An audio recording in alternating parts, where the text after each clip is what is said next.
Honorable Adrian Fontes, Arizona Secretary of State, indicating that the special election held on September 23, 2025, the Honorable Adelita Grahalva was duly elected representative in Congress for the 7th Congressional District, State of Arizona. Signed sincerely, Kevin F. McCumber, Clerk.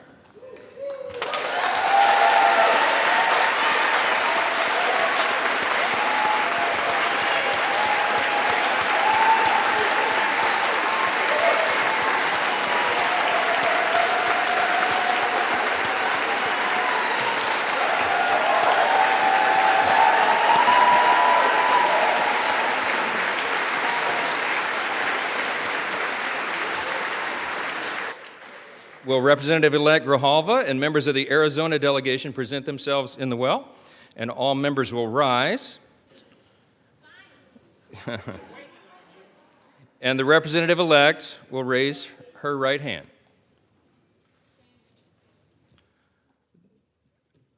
Do you solemnly swear or affirm that you will support and defend the Constitution of the United States against all enemies, foreign and domestic, that you will bear true faith and allegiance to the same, that you take this obligation freely without any mental reservation or purpose of evasion, and that you will well and faithfully discharge the duties of the office on which you are about to enter, so help you God? I do. Congratulations, you're now a member of the 119th Congress.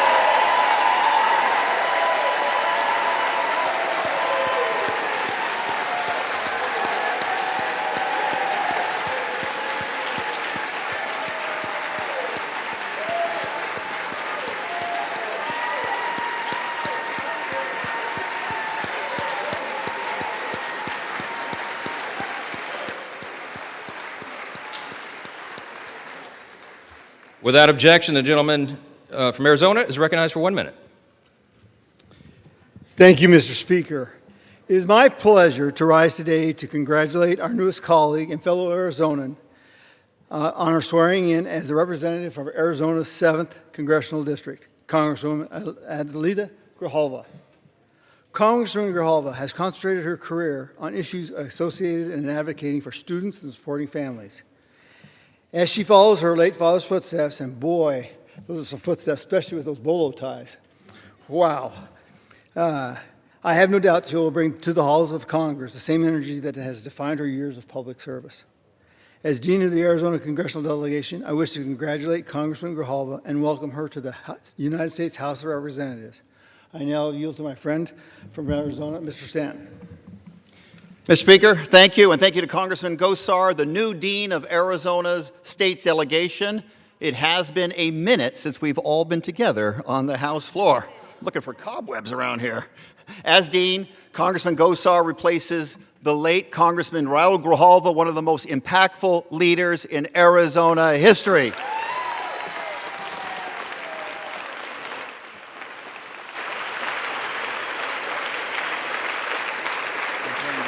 And now, with great pride, I rise today to do something we have waited 50 long days to do, exactly 49 days too long, and that is to introduce our colleague from Arizona, Congresswoman Adelita Grahalva. Since September 23rd, the people of Arizona have been waiting for this day, and the excuses for the delay have changed seemingly daily. First, they said they need an election certificate, though one isn't required. Then they wanted to make sure there was enough pomp and circumstance. Then we were informed about a non-existent Pelosi precedent. At one point, the speaker went on television and said, quote, "Bless her heart, she is representative-elect, she doesn't know how it works around here."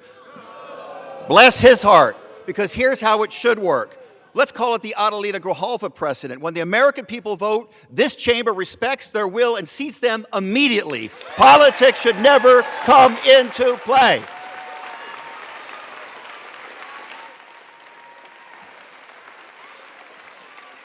Mr. Speaker,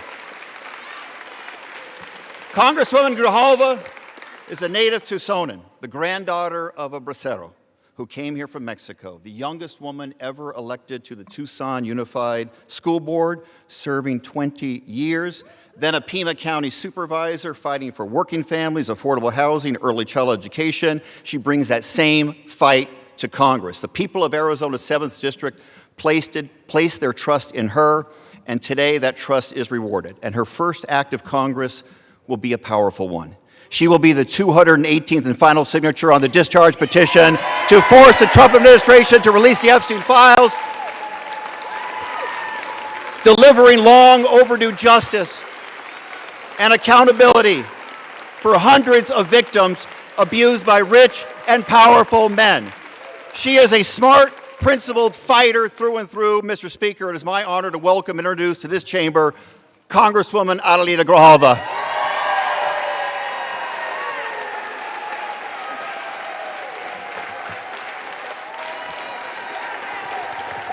Muchas gracias. Good job.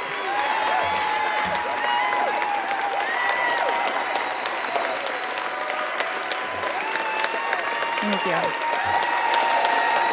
Muchas gracias.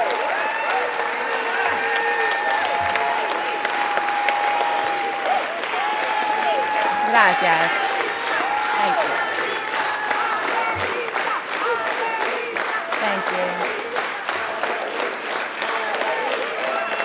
Thank you.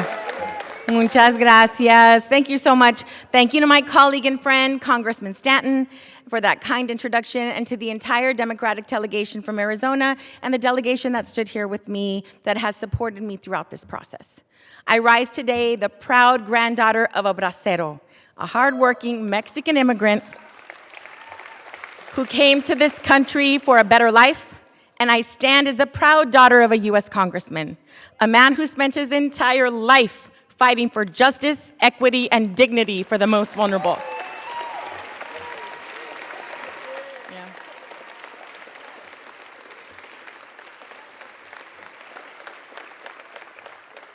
From working as a vaquero to serving in Congress in just a single generation, that is the promise of this country. That is the America I want to raise my three beautiful children in, Adelina, Raul, and Joaquin. Stand up, baby. Look at them.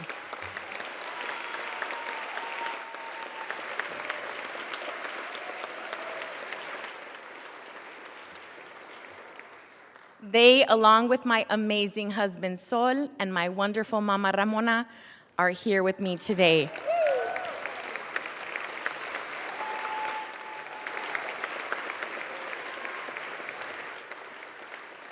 Muchas gracias por su apoyo y tu amor. And thank you to la gente of Southern Arizona for making history, electing me the first Latina, the first Chicana from Arizona to ever go to Congress.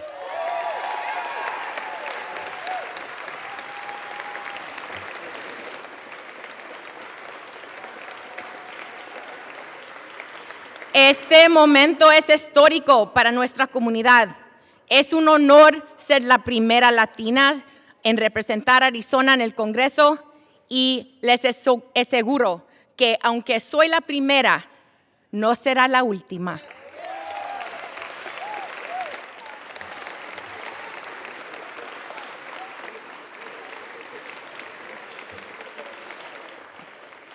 And while we celebrate this moment today, our American promise is under serious threat.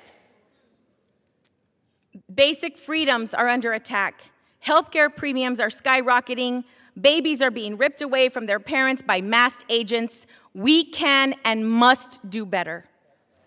What is most concerning is not what this administration has done, but what the majority in this body has failed to do. Hold Trump accountable as a co-equal branch of government that we are.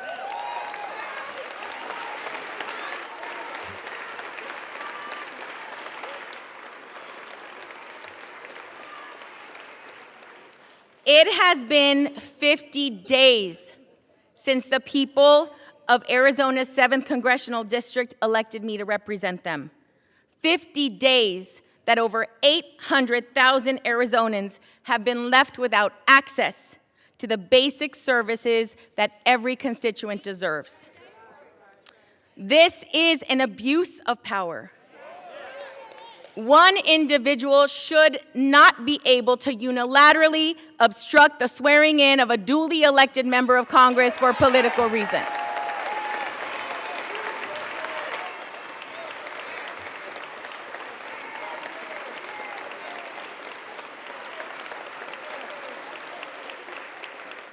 Our democracy only works when everyone has a voice.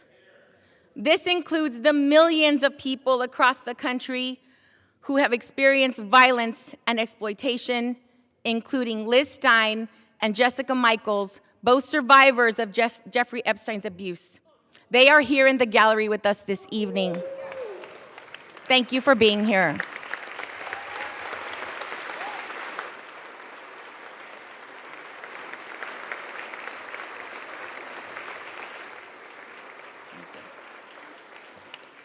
Just this morning, House Democrats released more emails showing that Trump knew more about Epstein's abuses than he previously acknowledged.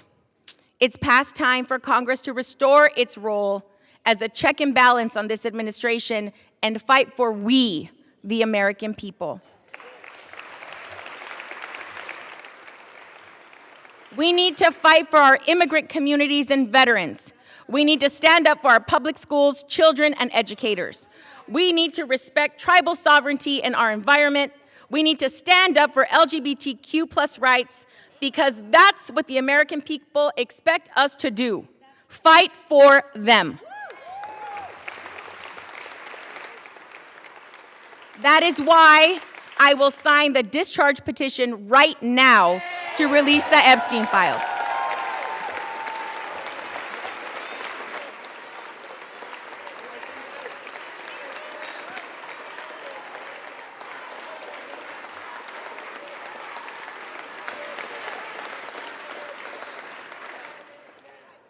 Justice cannot wait another day. Adelante, mi gente. Muchas gracias. Thank you very much. I yield back.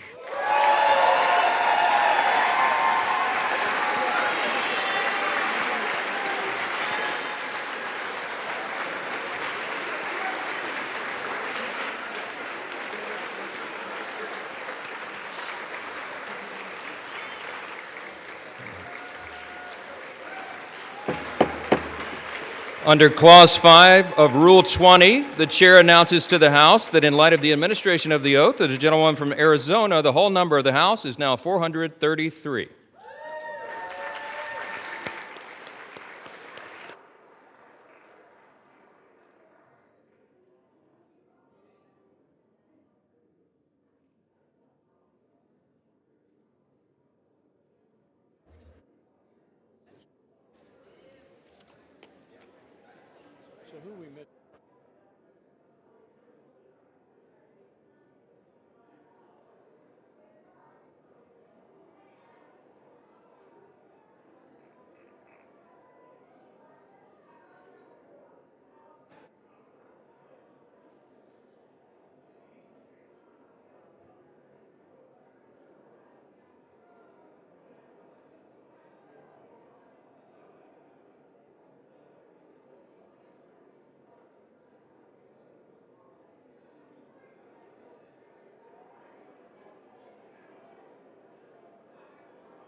House will be in order. Colleagues, members, please remove your conversations from the floor, clear the aisle so that proceedings in the House may continue.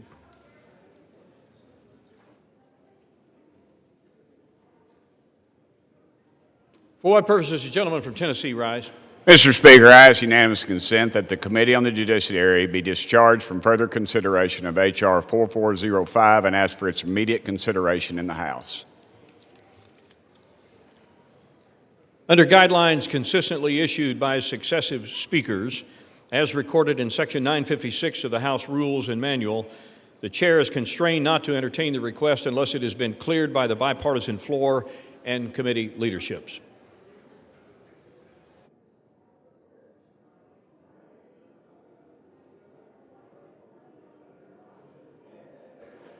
What purpose does the gentleman from Tennessee seek recognition? Parliamentary inquiry, Mr. Speaker. We Republicans are requesting this unanimous consent. Are Democrats objecting to this request? Chair reminds the gentleman from Tennessee that as indicated by Section 956 of the House Rules and Manual, it is not a proper parliamentary inquiry to ask the Chair to indicate which side of the aisle has failed under the Speaker's guidelines to clear a unanimous consent request, as was stated.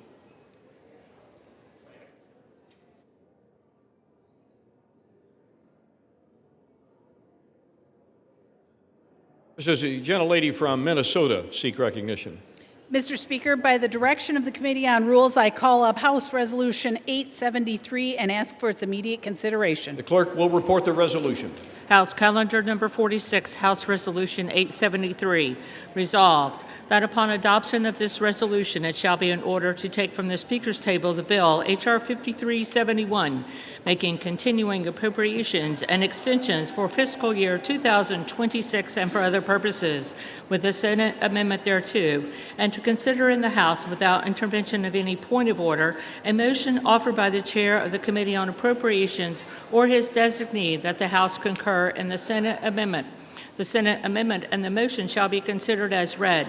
The motion shall be debatable for 1 hour, equally divided and controlled by the Chair and ranking minority member of the Committee on Appropriations or their respective designees.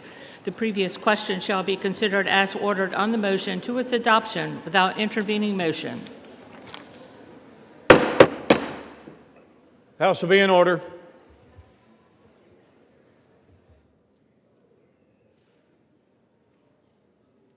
Gentlelady from Minnesota is recognized for 1 hour. Mr. Speaker, for the purpose of debate only, I yield the customary 30 minutes to the ranking member from Massachusetts, Mr. McGovern, pending which I yield myself such time as I may consume. During consideration of this resolution, all time yielded is for the purpose of debate only. Mr. Speaker, I ask unanimous consent that all members have 5 legislative days in which to revise and extend their remarks. Without objection. Mr. Speaker, last night, the Rules Committee met and reported a rule providing for the consideration of the motion to concur in the Senate amendment to H.R. 5371, the Continuing Appropriations, Agriculture, Legislative Branch, Military Construction and Veterans Affairs and Extensions Act of 2026. And I am happy to say that it will end the government shutdown.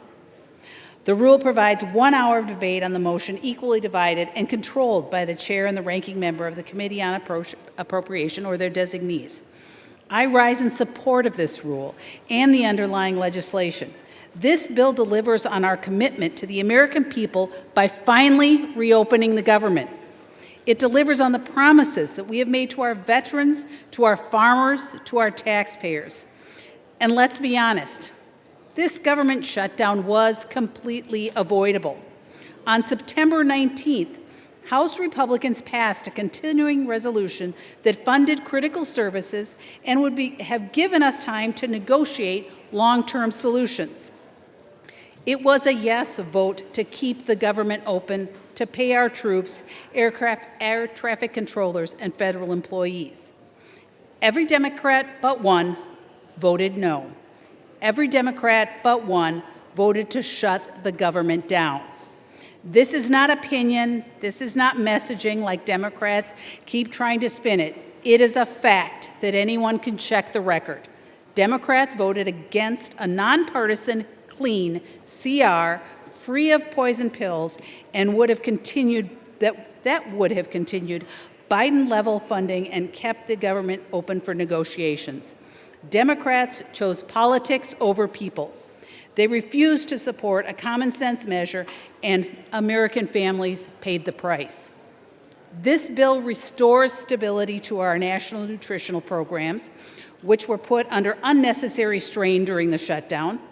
It will fund WIC and SNAP, ensuring that low-income mothers and their babies have access to healthy and nutritious foods.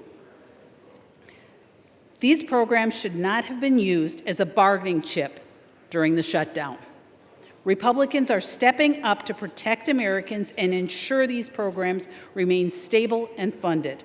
That is what responsible governance looks like. There are 3 appropriations bills included in this CR, put here to jumpstart our appropriations process. H.R. 5371 delivers for rural America. It provides funding for the Farm Service Agency to support our nation's farmers and ranchers. It invests in rural development programs, including funding affordable rental housing assistance for low-income families and seniors in rural communities. These investments strengthen our local economies and ensure that rural communities are not left behind. For our troops, this bill demonstrates our dedication to veteran medical care, including funding for mental health, telehealth services, homelessness programs, caregiver programs, opioid misuse prevention and treatment, medical research, health care tailored to our female veterans, rural health care initiatives, and construction for new VA hospitals and veteran cemeteries. We're also funding veteran disability programs, education benefits, and employment training. Funds will be invested in military family housing projects to support those that support our troops, and in projects to improve quality of life for our service members, including hospitals and schools. Mr. Speaker, H.R. 5371 is what governing with a purpose looks like. If Democrats had joined us in September to pass a common-sense continuing resolution, we could have avoided this Democrat shutdown altogether. But they chose reckless posturing over responsibility. Now Republicans are stepping up to restore stability and reopen the government for the people. I stand in support of this bill, and I urge my colleagues to support H.R. 5371 and stay focused on what matters, serving the American people. With that, Mr. Speaker, I reserve. Gentlelady reserves her time. Gentleman from Massachusetts is recognized. Well, thank you, Mr. Speaker, and I want to thank the gentlelady from Minnesota for yielding me the customary time, and I yield myself such time as I may consume. Gentleman is recognized. It's great to see you all, Mr. Speaker. We've been looking for you guys everywhere. Where the hell have you been? Imagine my shock when I found out that you guys went home. 8 weeks of taxpayer-funded, paid vacation for Republicans. And why did Republicans do it? They did it because Democrats had the audacity to ask them to try to lower people's health care costs. And while they sat on their couch for 8 weeks, we were working. We listened to people who told us their health insurance premiums are doubling and tripling. We heard from people who don't understand why you guys moved at the speed of light to give tax breaks to billionaires, but you won't lift a damn finger to extend the tax credits that help ensure people's health insurance premiums don't skyrocket. This CR, this dirty CR, which does nothing to solve the healthcare crisis, is one of the most immoral, unethical, evil things that I have ever seen happen in all my time in Congress. But it's just part of a larger pattern of indifference from Republicans that we have seen time after time after time. When the billionaire class needed another tax cut, when they wanted to funnel money to the people who write their campaign checks, boy, did Republicans deliver. They rammed through their awful, big, ugly bill in a nanosecond. What the hell is wrong with them? While regular people are struggling to pay bills, Donald Trump's net worth has gone up by $3 billion since he became president. People's health insurance premiums are doubling and tripling, but Republicans say there is no affordability crisis, even as their tariffs are costing people an extra $1,200 per year. Regular people can't afford the rent, and Republicans are letting Trump gild his bathroom and build a ballroom to host the rich and powerful elites who own the GOP. These guys are bailing out Argentina. Argentina! They're giving $40 billion to an entirely different country rather than helping the 42 million Americans who can't afford to put food on the table. And here's the clincher, Mr. Speaker. Buried in this CR is a corrupt kickback for 8 Republican senators, a $1 million payday funded by taxpayers taken straight from the Treasury and deposited directly into their pockets. What the hell is wrong with this place? They promised to put America first. The only thing you guys put first is yourselves. Yourselves and the rich and powerful people who pull your strings behind the scenes. These people don't care. They don't have to call the insurance company because their claim was denied. They don't buy their own groceries. If you have a private jet, an offshore bank account, and an invite to Mar-a-Lago, go ahead and support your Republican representative. But if you're a regular person who feels like you're getting screwed over, if you are fed up with the status quo here in Washington that only works for those at the top, this majority is not fighting for you, but we are. Democrats are on your side, and we will fight with you every step of the way against the corruption, the lies, and the BS coming out of this administration. And we won't back this so-called deal. It's not a real solution, and it is certainly not a clean CR. This CR leaves families twisting in the wind with zero guarantee there will ever be a vote to extend tax credits to help everyday people pay for their health care. I urge my colleagues to vote no on this rule and no on the underlying legislation, and I reserve my time. Gentleman's time is reserved. Gentlelady from Minnesota. Thank you, Mr. Speaker. And there is so much to unpack and to object to in the ranking member's opening statement. But I just want to comment on one of the issues. And I find the statement that Republicans were on vacation laughable. The idea that Republicans were on vacation during the shutdown, it's just simply false. It's false. Many of us were in Washington, or we were in our districts meeting with constituents, advancing local priorities, and staying fully engaged with our constituents in our work. Our dedication to serving the American people didn't pause during the shutdown. Whether in D.C. or back at home, which for the record, I was in both places, and many of my Republican colleagues were too, we were doing the work we were elected to do. And the real story here is not about the absence, it is about the commitment. And for Republicans, we never wavered. If the Democrats cared so much about working, they would not have shut the government down. And with that, I would like to yield 4 minutes to the gentlewoman from North Carolina, the esteemed chairwoman of the House on Rules.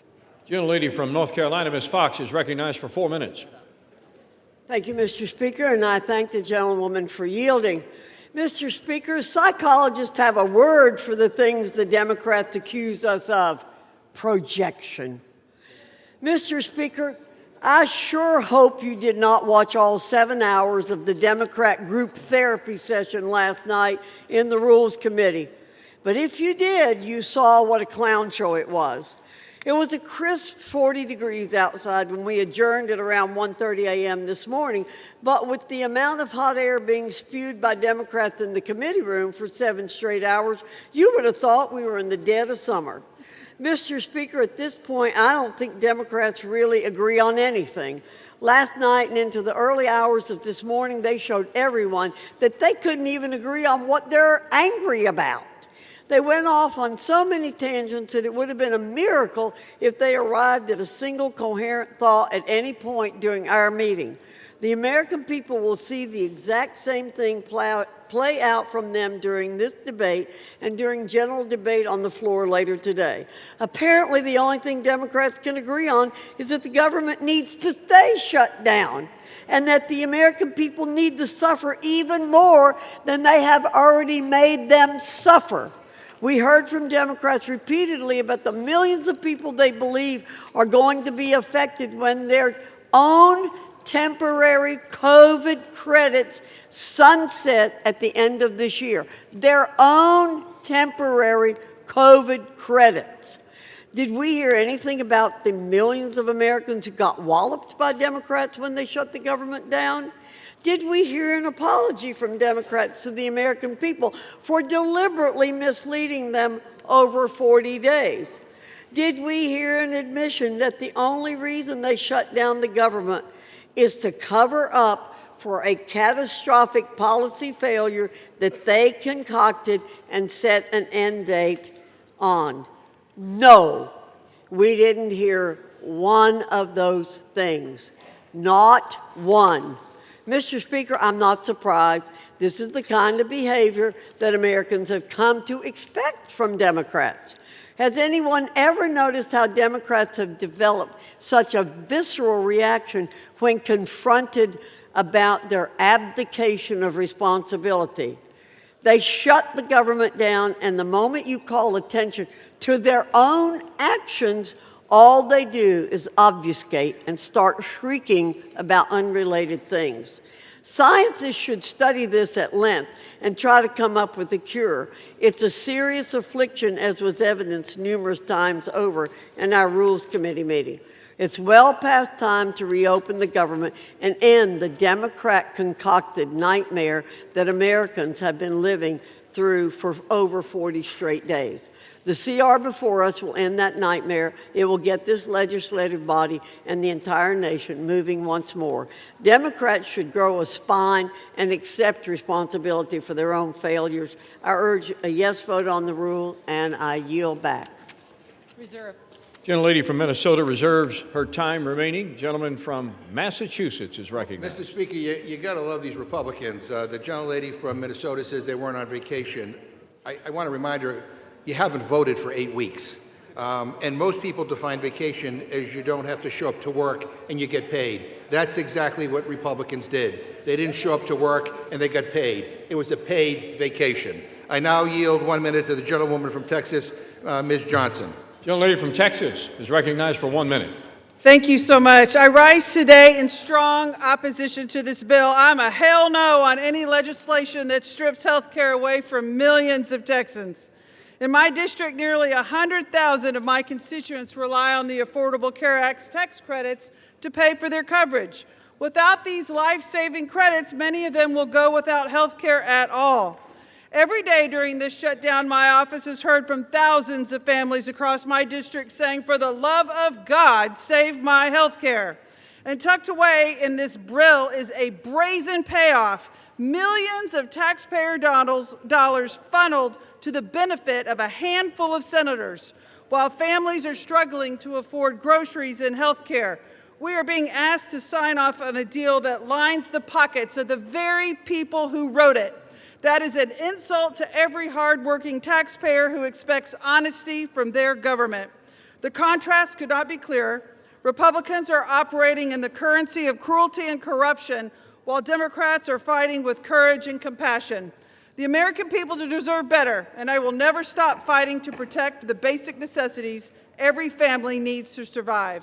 I yield back. Gentlelady from Minnesota.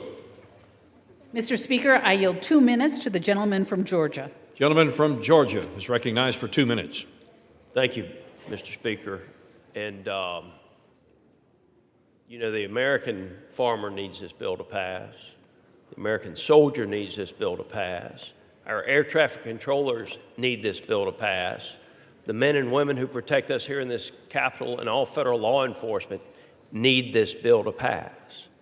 I'm one of those who represents a lot of federal employees, and they've been without a check for a long time, Mr. Speaker. This is very simple, very simple. It's way past time to open the government up.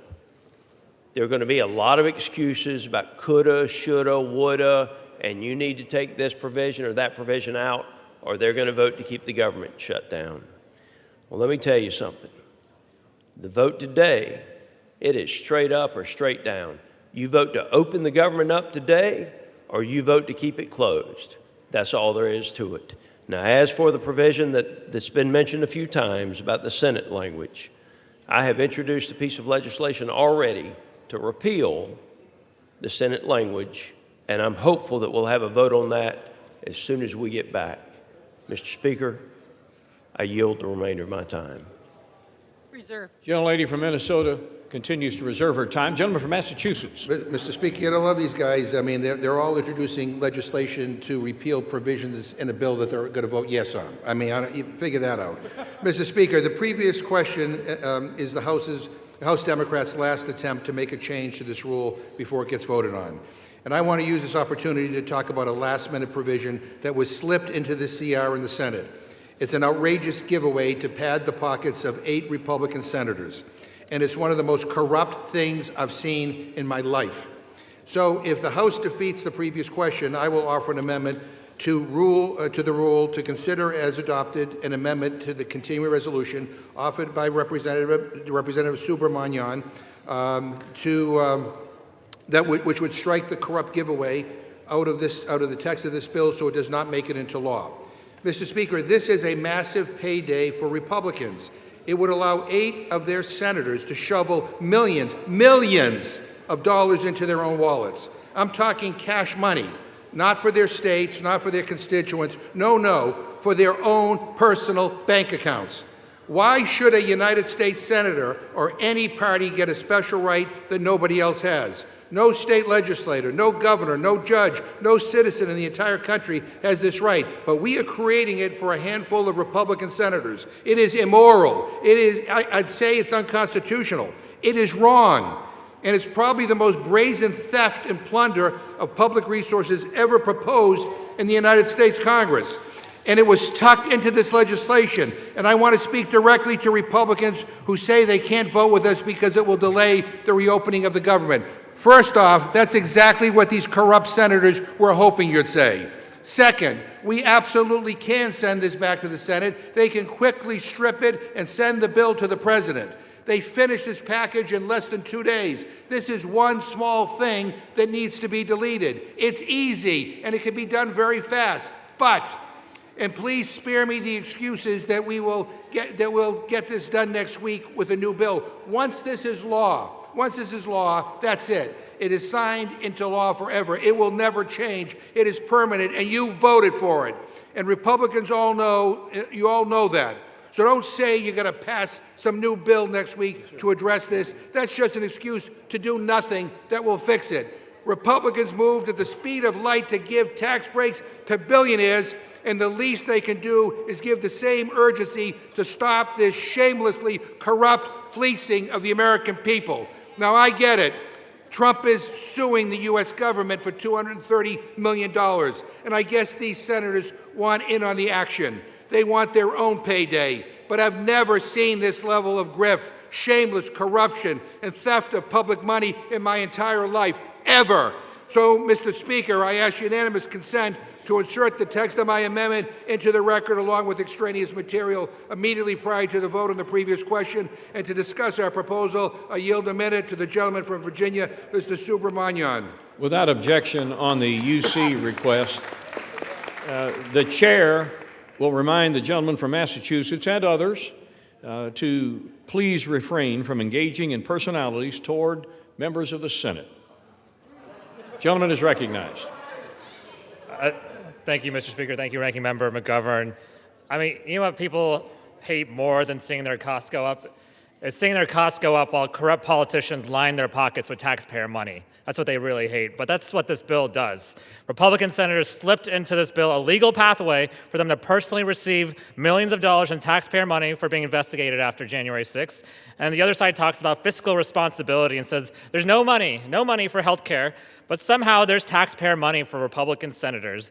This is an ethics violation, this is a breach of trust, and it calls into question the very legitimacy of this institution. So I put forward an amendment to reject this corruption, but committee Republicans voted it down last night, and they said they knew it was corrupt, but that there was nothing that could be done, and that the system didn't work. Well, you are the system.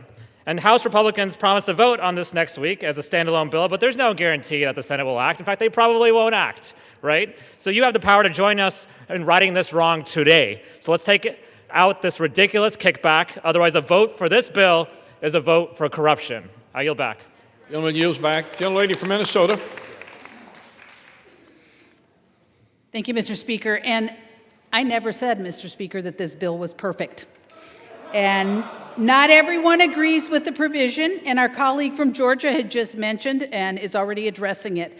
But what we do agree on is that it is critically important to get the government open, and that's why we are here today. Getting our federal employees paid, getting our troops paid, getting SNAP back on track, getting our airports back to full capacity. Once this happens, we can tackle the issues and get back to really doing the things for the American people, not using their suffering as leverage, like the Democrat Whip Clark is willing to do. Democrats have spent weeks performing political theater by refusing to open government and continue to perform that political theater. But we need to prioritize the reopening of the government and stop the suffering that the Democrats want to use as leverage. And with that, I yield 2 minutes to the gentleman from New York. Gentleman from New York is recognized for 2 minutes. Mr. Speaker, I rise in strong support of this rule and ending this shutdown chaos. For more than 40 days, the American people have endured a painful and entirely avoidable government shutdown. Not because of policy differences, but because Senate Democrats and Chuck Schumer chose politics over people. And while Washington stalled, hardworking Americans paid the price. Our air traffic controllers went without pay. A system stretched thinner by the day, putting new strain on that system that put millions of lives at risk. Americans depend on them to keep our skies safe. And families who rely on SNAP and WIC, parents just trying to feed their kids, were left wondering how they'd make it through another week. And at the same time, our border agents and our Coast Guard members, they continued to serve this country as their own families went without pay. And through it all, while everyday Americans carried the weight of the shutdown, Senate Democrats had chance after chance to end it. But instead, they chose to prolong the pain. That is not leadership, that's hypocrisy. It was never about budgets or priorities. It was about power. It's not about turning government on. For them, it's about turning government into performance, where the people paying the highest price are the ones furthest from Washington.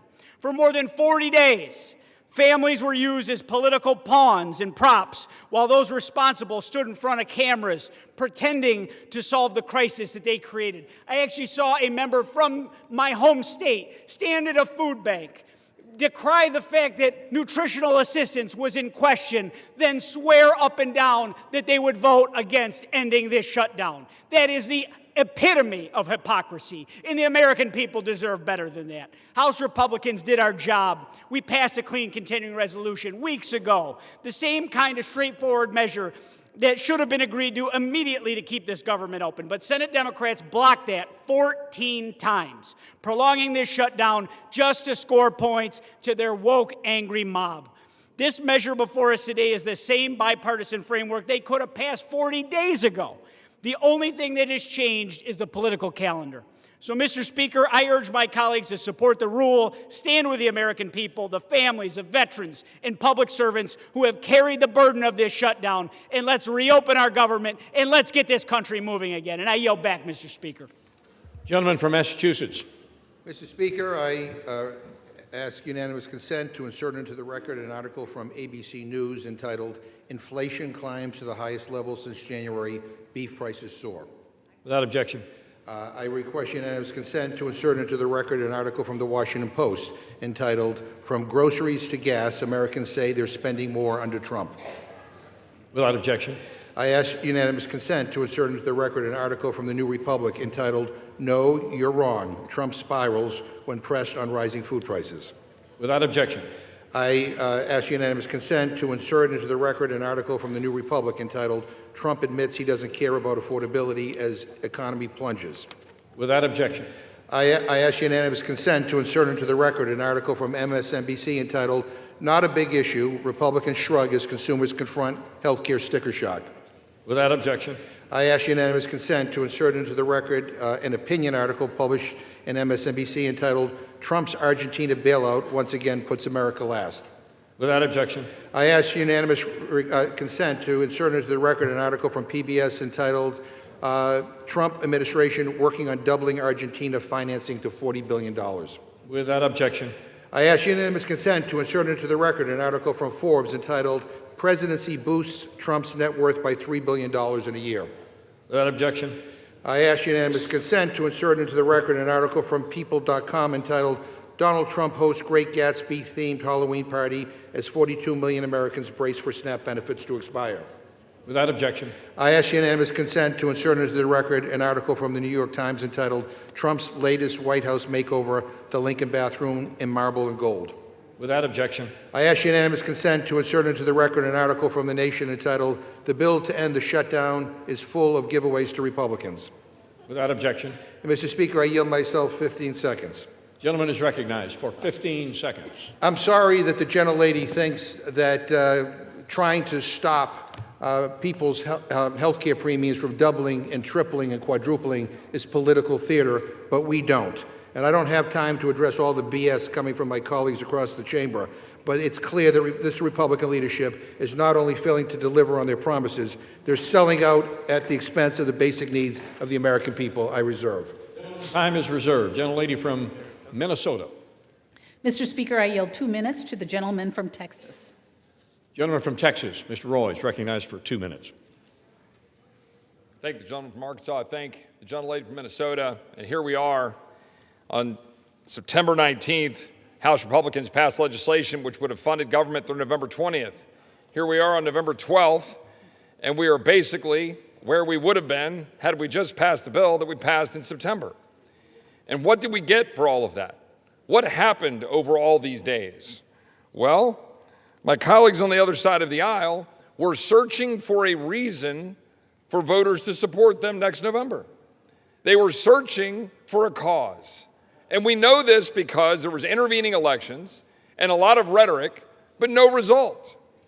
We're here right now with Democrats having joined senators to send a bill over here to fund government through the end of January with 3 appropriations bills, which we worked through regular order, that keeps spending relatively flat, advances the priorities the American people sent us here to advance, to back up the president who is securing the border, which he was sent to Washington to do, to restore our military to focusing on defending this nation rather than advancing woke priorities, which the American people sent him here to do, for us to continue to work to grow and to build this economy after 4 years of being wrecked with reckless spending, but also abhorrent policies. The American people are now saying, what on earth were Democrats doing? And my Democrat colleagues' response is health care, because it's the only default position they have is the default to health care. And the fact is, it's because they broke the system so badly that they are now coming and asking us to have the Treasury print money to then give out in order to enrich insurance companies with massive subsidies. That's the actual fact. And the American people understand this. And they recognize that they don't want insurance companies to be enriched, but they want to be able to go get the doctor of their choice. The American people understand this, and so do we. And we're here to open the government, and we're here to stand up for doctors and patients instead of insurance companies and big regulators. I support this legislation. I know my Republican colleagues do.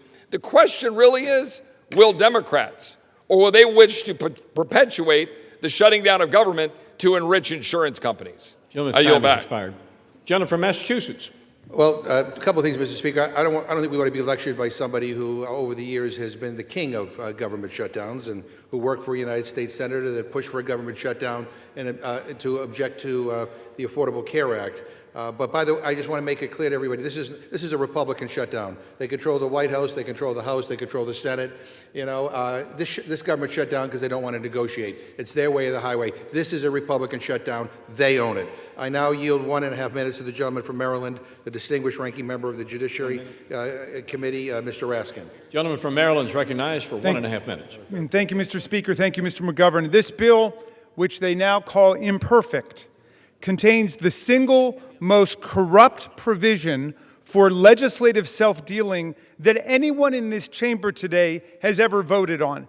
It is such an egregiously corrupt act of legislator self-enrichment and plunder of the taxpayer that not only did every single House Democrat oppose it in the Rules Committee last night, but multiple Republicans were denouncing it That is, before they were summoned into a side room and instructed to vote for it, which they all proceeded to do. Now they're telling us, vote for it today, and they'll repeal it, well, maybe next week, or maybe the week after that, or maybe before Christmas, they'll repeal it. I've got a solution for you. If you don't like this corrupt provision, don't vote for it today. That will work. This is a great bill. A great bill, that is, if you think 8 Republican U.S. senators should have a right to collect at least $1 million in a jackpot bonanza payoff from the taxpayers simply because they were subject to the exact same rules all other Americans were subject to and are subject to now. And they don't propose to change those rules for anybody else, not for more than 300 million Americans, not for the members of the House of Representatives, not for governors and mayors, but for themselves. They want to deal themselves a special legal privilege. In this Republican class war, Great Gatsby economy where President Trump has made more than $3 billion since he reoccupied the White House, the federal building which he has proceeded to demolish in large part, where millions of Americans face losing their health care and their SNAP benefits. This provision is an affront to our taxpayers, to the rule of law, to everyone who believes. Could I ask for 15 seconds more? It is an affront to everyone who believes that we in public office must be the servants of the people, not the masters of the people who get special legal rights and privileges and multi-million-dollar payoffs. People who think that they have a right to better treatment than everybody else, like Ghislaine Maxwell in their prison camp where she gets room service, puppy time, and special gym privileges. Gentlelady from Minnesota. She reserves her time. Gentleman from Massachusetts. I yield 1 minute to the gentlewoman from Oregon, Ms. Bonamici.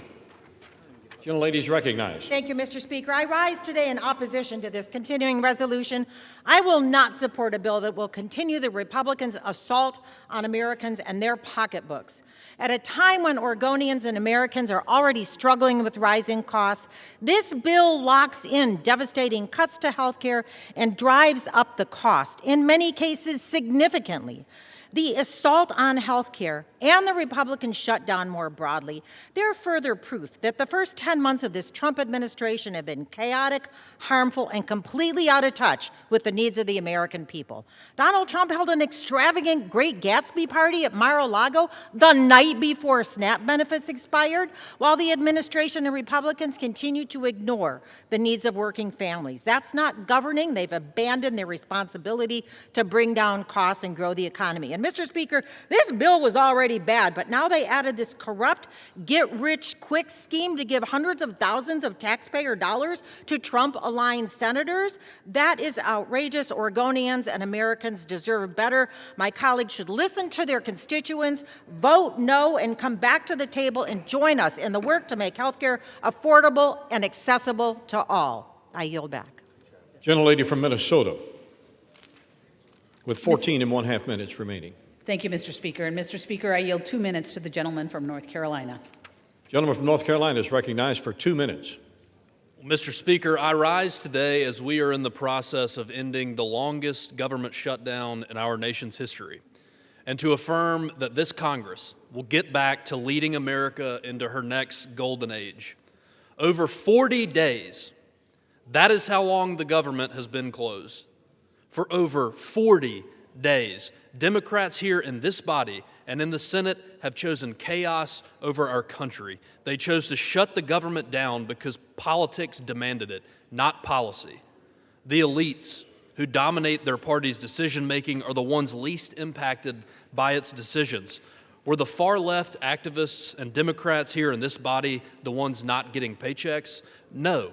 Mr. Speaker, that was the air traffic controllers, our troops, and our Capitol police officers. When these same people passed Obamacare, were they the ones impacted by the law, or was it the middle-class teacher in North Carolina who could no longer keep their doctor? We all know the answer to that, Mr. Speaker, and across the nation, federal workers are working 2 and 3 jobs just to stay afloat. Also, Democrats could champion illegal aliens who exploit our compassion as they poison our communities with deadly fentanyl. That is not governing. That was extortion of the American taxpayer. But that ends today. Today, we are in the process of finally reopening the government, returning to the business of the people, and further implementing the mandate our constituents sent us here to deliver on. Democrats chose to have a month of political theater, but political shows don't do one thing to help make the cost of everyday items more affordable. It is time to govern and to focus on making America more affordable for the middle class. Mr. Speaker, I urge a yes vote on this rule, and with that, I'll yield back. Gentleman from Massachusetts. Mr. Speaker, we're getting lectured on governance by a guy who is just coming off an 8-week paid vacation. Give me a break. At this time, I'd like to yield 1.5 minutes to the gentlewoman from New Jersey, the next governor of New Jersey, Ms. Sherrill.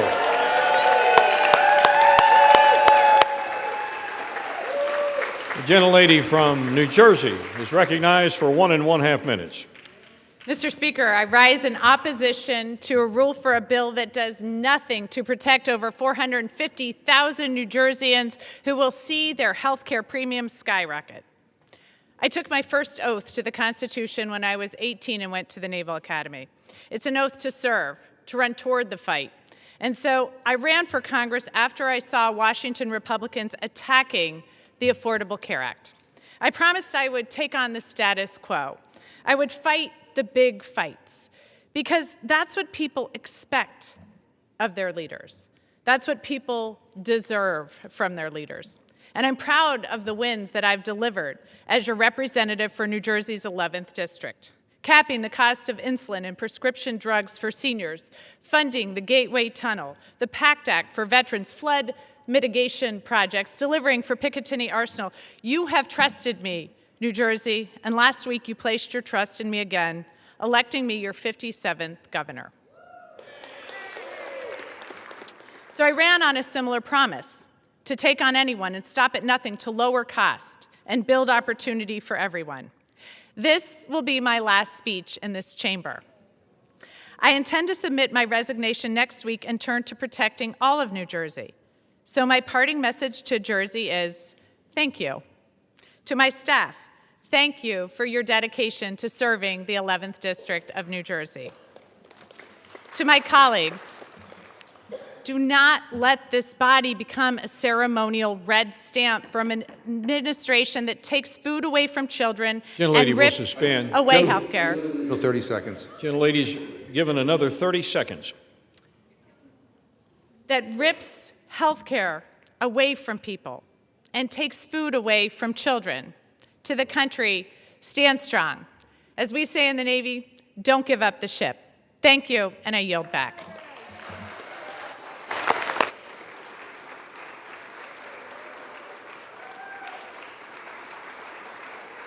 Gentlelady from Minnesota reserves. Yes.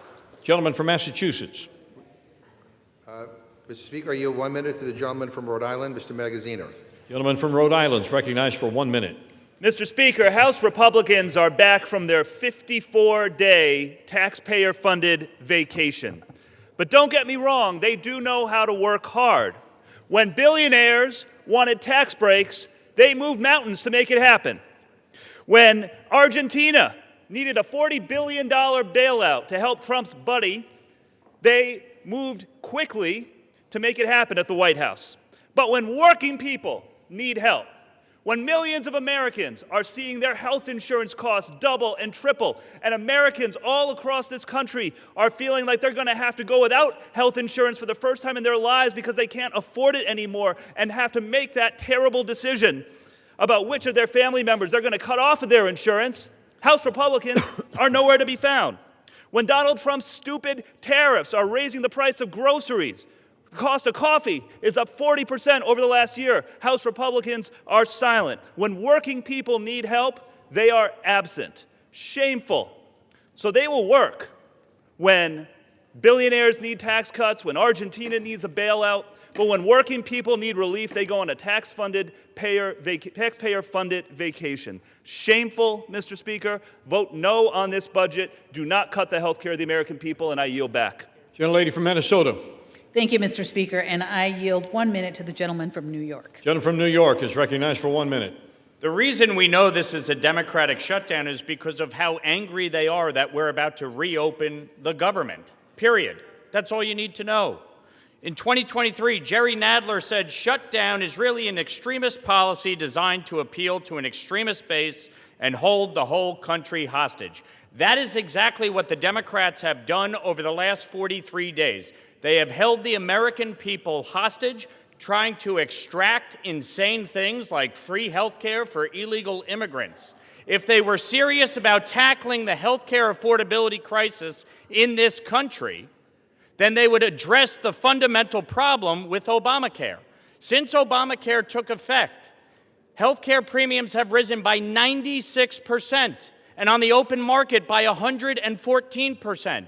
When I asked Leader Jeffries to sign on to the 1-year extension of the premium tax credit, he refused. He stuttered, he stammered, he couldn't answer a single question. Because this shutdown was never about health care, it was always about appeasing a far-left radical base. Chuck Schumer said, every day gets better for us. Catherine Clark said, of course people will suffer. We want to use this as leverage. It is an embarrassment to this country. You should all be ashamed of yourselves for inflicting this pain on the American people, taking away food stamps from 42 million Americans, defunding WIC, not paying our troops, our federal employees, our air traffic controllers. It's a disgrace, and you should all hang your heads in shame. Vote yes to pass the bill and reopen the government. All right. Let me remind my colleagues. I fully recognize that there's a lot of pent-up anxiety and emotions have been elevated somewhat, but please, in the interest of the decorum of this House, to direct your comments to the chair and do not engage in personalities toward the Senate, toward the President, and others. Gentleman from Massachusetts with 14 and 1/2 minutes remaining. Yeah. Well, Mr. Speaker, let me just say the gentleman from New York sounds as extreme as his voting record. And I'd like to say to the gentleman who just spoke, by supporting this bill, he's betraying 7,000 constituents in his district who rely on the ACA to afford their health care. Boy, I'm glad he's not my representative. At this time, I'd like to yield 1 minute to the gentleman from New York, Mr. Kennedy. Gentleman from New York is recognized for 1 minute. Mr. Speaker, as the representative of Western New York, where so many people in my community, like others across the country, are already struggling to afford health care, I urge my colleagues to reject this disgraceful bill. As an occupational therapist, I know exactly who these cuts will hurt. I've heard from so many who are desperate for a lifeline, like Iris, a mom in Buffalo who's worried about how she'll keep her kids' health insurance, or Andy, a nursing home resident in Tonawanda who relies on Medicaid to get the services he needs, or the kids at Grahalva, a special needs school where I provided therapy, who depend on early intervention services. Donald Trump and congressional Republicans began their assault on the people of our country in the big ugly bill. This bill further devastates health care and leaves millions of Americans to pray they don't get sick. Shame on anyone who goes along with it. This country deserves better. I'll be voting no, and I urge all of my colleagues to do the same. I yield back. Gentlelady from Minnesota. Reserve. Reserves. Gentleman from Massachusetts. Mr. Speaker, some big news, some breaking news in the last hour. I'm proud to say that our newest colleague, Representative Adalita Grahalva, just became the 218th signature on the Massey-Kana discharge petition to compel the release of the Epstein files. And to all my Republican colleagues who refuse to sign on, time is up. You need to figure out where you stand on this because you're about to go on record. Is your loyalty to Trump more important than going after pedophiles? Because make no mistake, these files will come out. It is no longer a question of if, only when, and whether the White House chooses to stand with the survivors or throw them under the bus. And at this time, Mr. Speaker, I'd like to yield 1 minute to the gentlewoman from Oregon, Ms. Dexter. Gentlelady from Oregon is recognized for 1 minute. Thank you, Mr. Speaker. I rise today in strong opposition to this rule and the underlying bill. As a physician who spent 20 years saving lives, I did not come to Congress to let health care be decimated by Congress. I came to fight for my constituents who deserve to be able to see a doctor they trust, afford their medication, and keep their families healthy. If House Republicans let the ACA tax credits expire, they are complicit in forcing Oregonians to make impossible choices, like whether to keep their insurance or put food on the table. As a physician, I know what comes next. People go without. They go uninsured, they delay care, and they skip refills. They get sicker, and sometimes they end up in medical debt that is devastating. The cost of living is already too damn high. Republicans are committed to cutting your care. They patently rejected amendments to protect Americans, ignoring millions of American families who are desperate for relief. I will be an absolute no on the rule and the underlying bill, and I refuse to give up on ensuring affordable health care for all. Thank you, Mr. Speaker. I yield back. Gentlelady from Minnesota. Mr. Speaker, I just wanted to say just really quickly, the ranking member mentioned the discharge petition, and that he's very proud that it has 218 signatures, but not that long ago, today, we had a UC that would have moved that along, would have moved that resolution along over to the Senate, and I believe the Democrats objected to it. So it seems more like a political stunt than it does that they actually wanted to have that resolution moved along, because if they had not objected, it would have gone on its way, and they would have accomplished what they wanted to do. So I don't see their real desire to have the resolution passed. I see it more of, like I said, a political stunt. And it certainly is actually a moot point, given that oversight is already releasing many of those files. As a matter of fact, I believe they've done tens of thousands of them, but I believe this morning they did another 20,000 files. So they are being released, and this all seems for naught. But with that, Mr. Speaker, I would like to yield 1 minute to the gentleman from California. Gentleman from California is recognized for 1 minute. Mr. Speaker, Jimmy Fallon offered Democrats this pro tip. If you're going to call it the Republican shutdown, you're not supposed to get mad that it's ending. Anyone who remembers their schoolhouse rock knows that once the House originates an appropriation, the Senate must either amend it or pass it. Now, the House did its job on September the 19th with a simple appropriation that made no policy changes. It merely kept the government operating at current levels while we finished debating priorities. Democrats deliberately blocked the Senate from acting, demanding $1.5 trillion of new spending as a ransom. Finally, thank God, 8 of them put country ahead of party and voted to end this madness. Now, hearing the bitter recriminations from our leftist colleagues, it seems unlikely we'll see much bipartisanship today. But with or without them, we will reopen the government tonight and get back to addressing the challenges that confront our country. I yield back. Gentleman from Massachusetts with 11 minutes remaining on his side, 9 minutes on the majority side. Yeah, Mr. Speaker, I'm surprised that the gentlelady brought up the UC request, but I'm glad she did, because I want the record to be clear. I didn't hear any objection on the floor. The Republican chair basically ruled it as an improper UC request, and so that is why it didn't move forward. And but I do know this, because I'm on the Rules Committee. And I do know the gentlelady time and time again voted against releasing the Epstein files. And I know my Republican friends are hoping that they don't have to go on record because they don't want to get Trump upset at them. But the bottom line is every single Republican will go on record, and you will have to make clear whether you're on the side of a pedophile or whether you're on the side of the victims. The gentleman from Massachusetts is reminded to direct his comments to the chair, please. Thank you, You may Mr. continue. Chair. You now yield 1 minute to the gentlewoman from Washington, Ms. Jayapal. Gentlelady from Washington is recognized for 1 minute. Mr. Speaker, I rise to oppose this bill that allows health insurance premiums for 22 million American families to skyrocket and raises health care costs for everyone. Trump and his Republican cult of followers in Congress have unleashed shameful crisis of cruelty and corruption on the American people. First, they slashed Medicaid by $1 trillion, kicked 15 million Americans off of health care, set up the playboard for rural hospitals to shutter, all so that you could give $7 trillion in permanent tax breaks to their billionaire buddies. Then they refused to negotiate with Democrats to extend the Affordable Care Act tax credits so that 22 million Americans wouldn't have to choose between health care and rent. And when we refused to go along with that, they caused this 45-day Republican shutdown, illegally refused to pay SNAP benefits for the hungry, and illegally canceled flights, throwing the country into chaos. Trump and Republicans want to make you poorer and sicker. While Trump builds his gilded ballrooms, protects pedophiles, pardons those who buy his meme coins, and lets Americans starve. Shame on you. I'm a hell no on this bill. Gentlelady from Minnesota.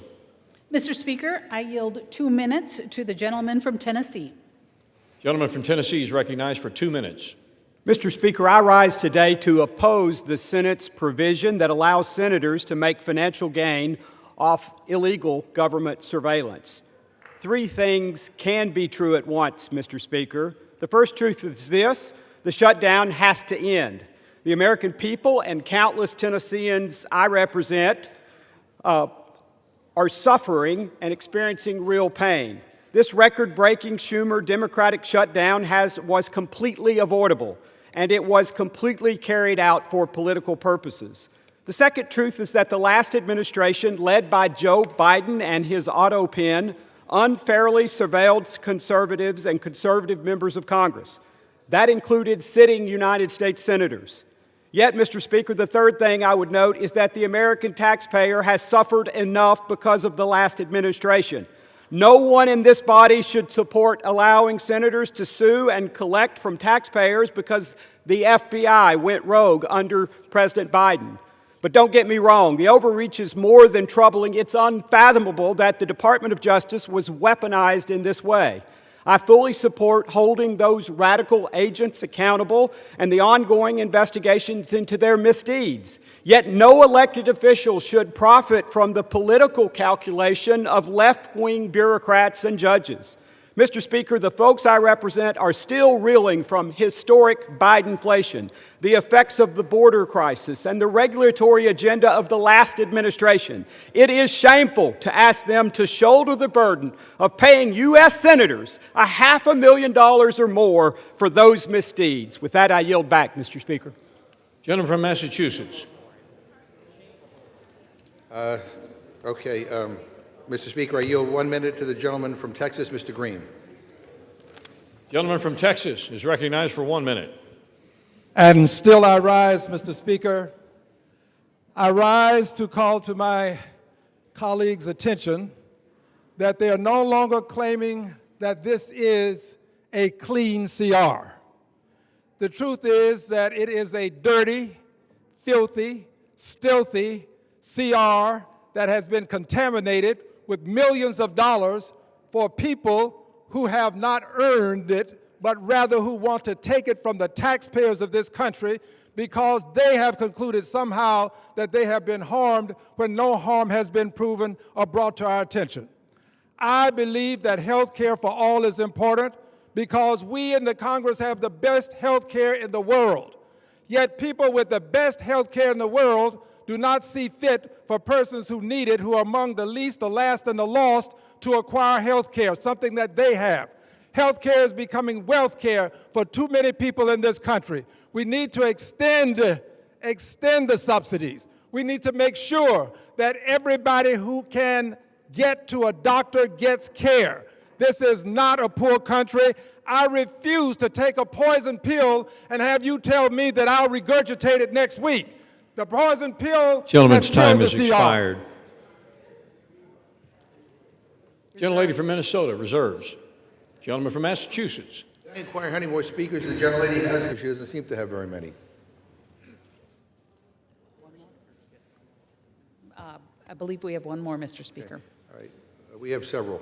Mr. Speaker, I yield 1 minute to the gentlewoman from New York, Ms. Ocasio-Cortez. Gentlelady from New York is recognized for 1 minute.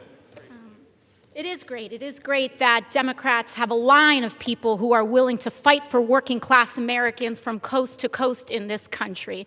Because God forbid that we have a member of the Republican caucus who stands up and actually wants to extend the Affordable Care Act so that people with cancer, insulin, and issues across all sorts of healthcare issues across this country have their health insurance protected and extended throughout 2026. It is unconscionable that what we are debating right now is legislation that will give 8 members of the United States Senate over $1 million apiece.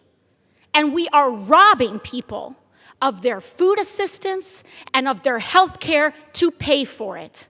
How is this even on the floor? How can we, as members of Congress, Republican or Democrat, vote to enrich ourselves by stealing from the American people? That is what this legislation does. In fact, Senator Graham just went before the press earlier today saying he was going to seek well over $1 million from the American people from this. We cannot support it, and we cannot stand for it. Thank you. Gentlelady's time has expired.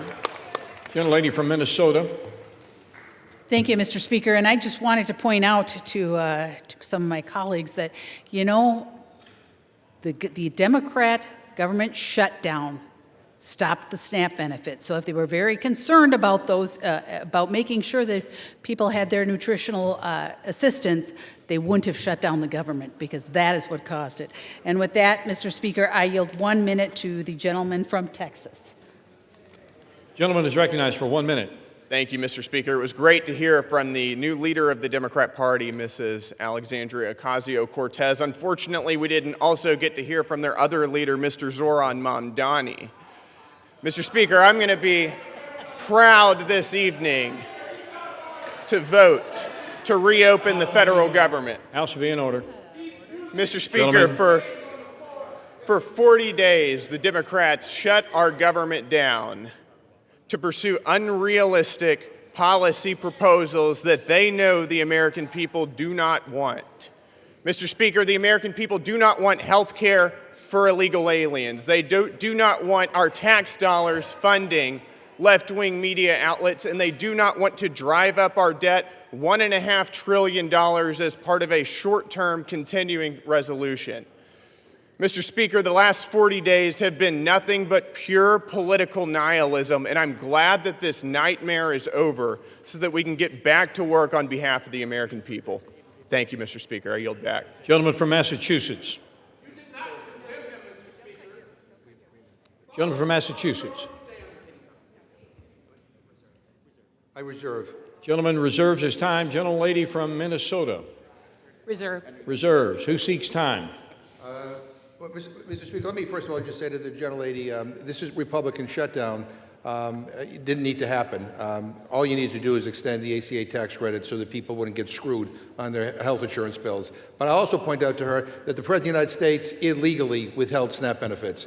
And 2 federal judges, basically 2 court orders, backed us up on that. And he's the first president ever in history to actually shut off food benefits to people during a shutdown. Shame on him. I now yield 1 minute to the gentleman from California, Mr. Khanna. Gentleman from California is recognized for 1 minute. Thank you, Mr. Speaker. Mr. Speaker, our country is at a moral crossroads. Just today, it comes out that billionaires are worth $8 trillion, more than 50% of Americans combined. And what does the president do? He decides he doesn't have the money for the American people. He's going to starve the American people to give $40 billion to the corrupt libertarian leader in Argentina. $9 billion would have fed the American people. How is that America first? And then he says, I don't care about the cab driver who's paying $2,600 now per month in health insurance as opposed to $44, because I don't want to save the 20 million Americans who are going to face high premium increases. How is that America first? We need national health insurance in this country. We need to tax billionaires in this country. We need to fund SNAP in this country, and we need to stop funding Argentina and corrupt foreign leaders. Gentlelady from Minnesota. Thank you, Mr. Speaker. And I just wanted to address for just a second the health care issue that the Democrats continue to bring up and act like this had anything to do with everyone in the country's premiums, because we are talking about the COVID era Affordable Care Act's COVID era subsidies. So this is not what is affecting other people's premiums, other than those folks that qualify for those COVID era premium subsidies. That's it. They continue to make it sound like this is responsible for every kind of increase that people are seeing. And so the Affordable Care Act's original subsidies will remain in place. So that's the original subsidies, ensuring that millions still qualify for the income-based tax credits and capping out-of-pocket costs relative to income. It's the COVID era. I can't say that enough. It is the COVID era subsidies that are in question here. Premium increases are actually driven by multiple factors, including medical inflation, provider consolidation, and rising drug costs. But to actually reduce premiums, that's what we must address. And we must have comprehensive discussions about that, not just political theater and sound bites. We have to actually sit down and have those discussions, and that's what getting the government back open will do. I reserve. Gentlelady reserves her time. Gentleman from Massachusetts. Mr. Speaker, the ACA polls at 65%. Donald Trump is at 37%. I now yield 1 minute to the gentlewoman from Massachusetts, Ms. Presley. Gentlelady from Massachusetts is recognized for 1 minute.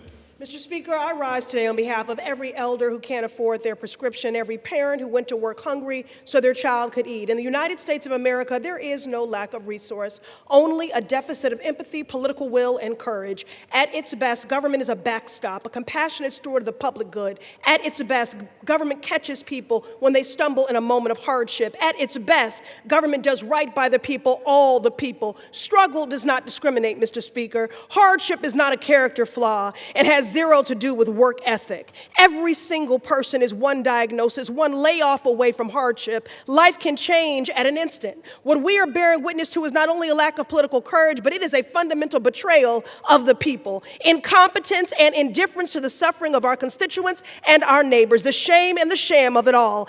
Any member of Congress who would vote to deny a child a meal or medication, it is child abuse and neglect. I ought to file a 51A on you for that. Every person in this chamber, every person in our country has lost a loved one to cancer, and yet you would vote to deny people life-saving cancer treatment and research. Republicans control the House, the Senate, and the White House, and with the majority, you have chosen to enact harm to make people hungrier, poorer, sicker, and less safe. The shame and the shame of it all. You, the people, deserve better. We, the people, deserve better, and I won't stop fighting until you get it.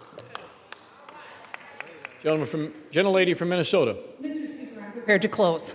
Gentlelady's prepared to close. She has 4 minutes remaining. Gentleman from Massachusetts. Yeah, I'm not. So I'd like to yield 1 minute to the gentleman from Wisconsin, Mr. Pocan. Gentleman from Wisconsin is recognized for 1 minute. Thank you, Mr. Speaker. Yes, the federal government will officially reopen with the House vote today. But here's what won't happen. We won't protect the 22 million people paying more for the Affordable Care Act, or the 15 million people losing their health care outright due to Republican actions in the big ugly law.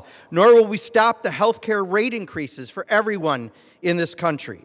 And we won't be restoring food assistance today for millions of Americans who benefit from SNAP because House Republicans voted to cut the #1 program that keeps kids and seniors out of poverty by over $180 billion. Nor will we be able to roll back the tax cuts for billionaires and your GOP donors that you funded by gutting those health care and food programs. But I sure hope you're tanned and rested after your 8-week paid vacation, because you're going to need it. Democrats are going to continue fighting every single day for people's health care and food benefits, and we're going to be on you day after day until we get it done. Vote no. I yield back. Gentleman yields back his time. Gentlelady from Minnesota. I'm prepared to close, Mr. Speaker. Gentleman from Massachusetts. I'm not quite yet, so I yield 1 minute to the gentleman from Maryland, Mr. Olszewski. Gentleman from Maryland is recognized for 1 minute. Mr. Speaker, this funding deal is why Americans have lost faith in Congress.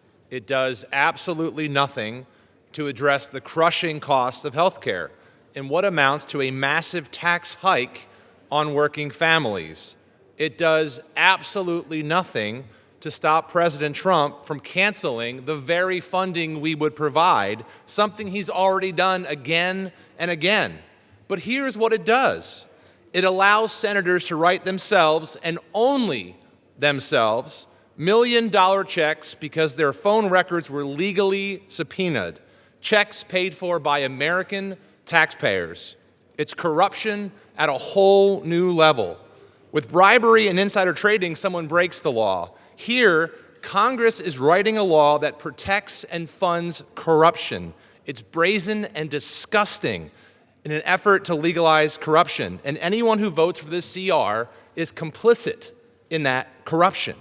If government still belongs to the people and not the powerful, we must reject this self-serving scam. I yield. Gentleman yields back his time. Gentlelady from Minnesota still prepared to close. Gentleman from Massachusetts with 2.5 minutes remaining. So I'll close, Mr. Speaker, for our side. Mr. Speaker, I don't have enough time to rebut all the absurd claims made by the other side. Suddenly, they all have an opinion on health care. They had a decade to come up with a plan, and they came up with nothing. But I'm glad they finally acknowledged that this is a dirty CR that shovels millions of dollars into the pockets of Republican politicians. They hate this bill so much that they're all going to vote for it. They say that we shut the government down. Really? The last time I checked, Republicans are in charge around here. We heard for months about their mandate. They control the House, the Senate, and the White House.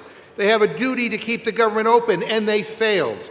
They did not have the votes. They refused to negotiate with us because we wanted to help regular people instead of billionaires. And now they want to blame us for the consequences of their own actions? What the hell is wrong with them? Give me a frigging break. America is the richest country in the history of the world. We are blessed with an abundance of so much.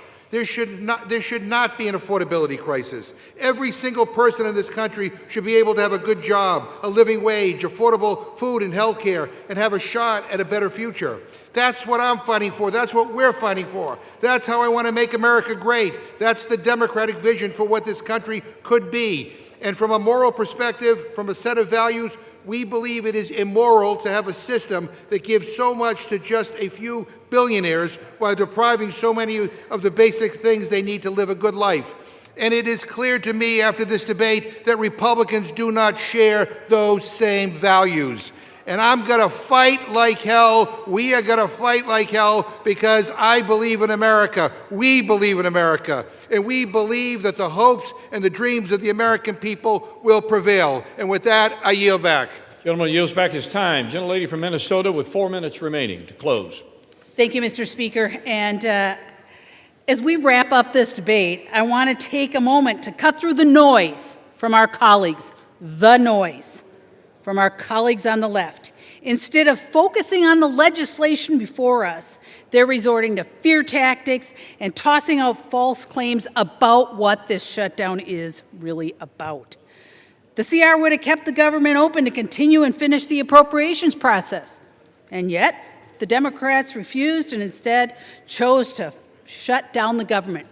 And you know, my colleague mentions values. Democrats claim that our values are different, and Democrat Wick Clark said, of course there will be families that are going to suffer, but it is one of the few leverage times we have.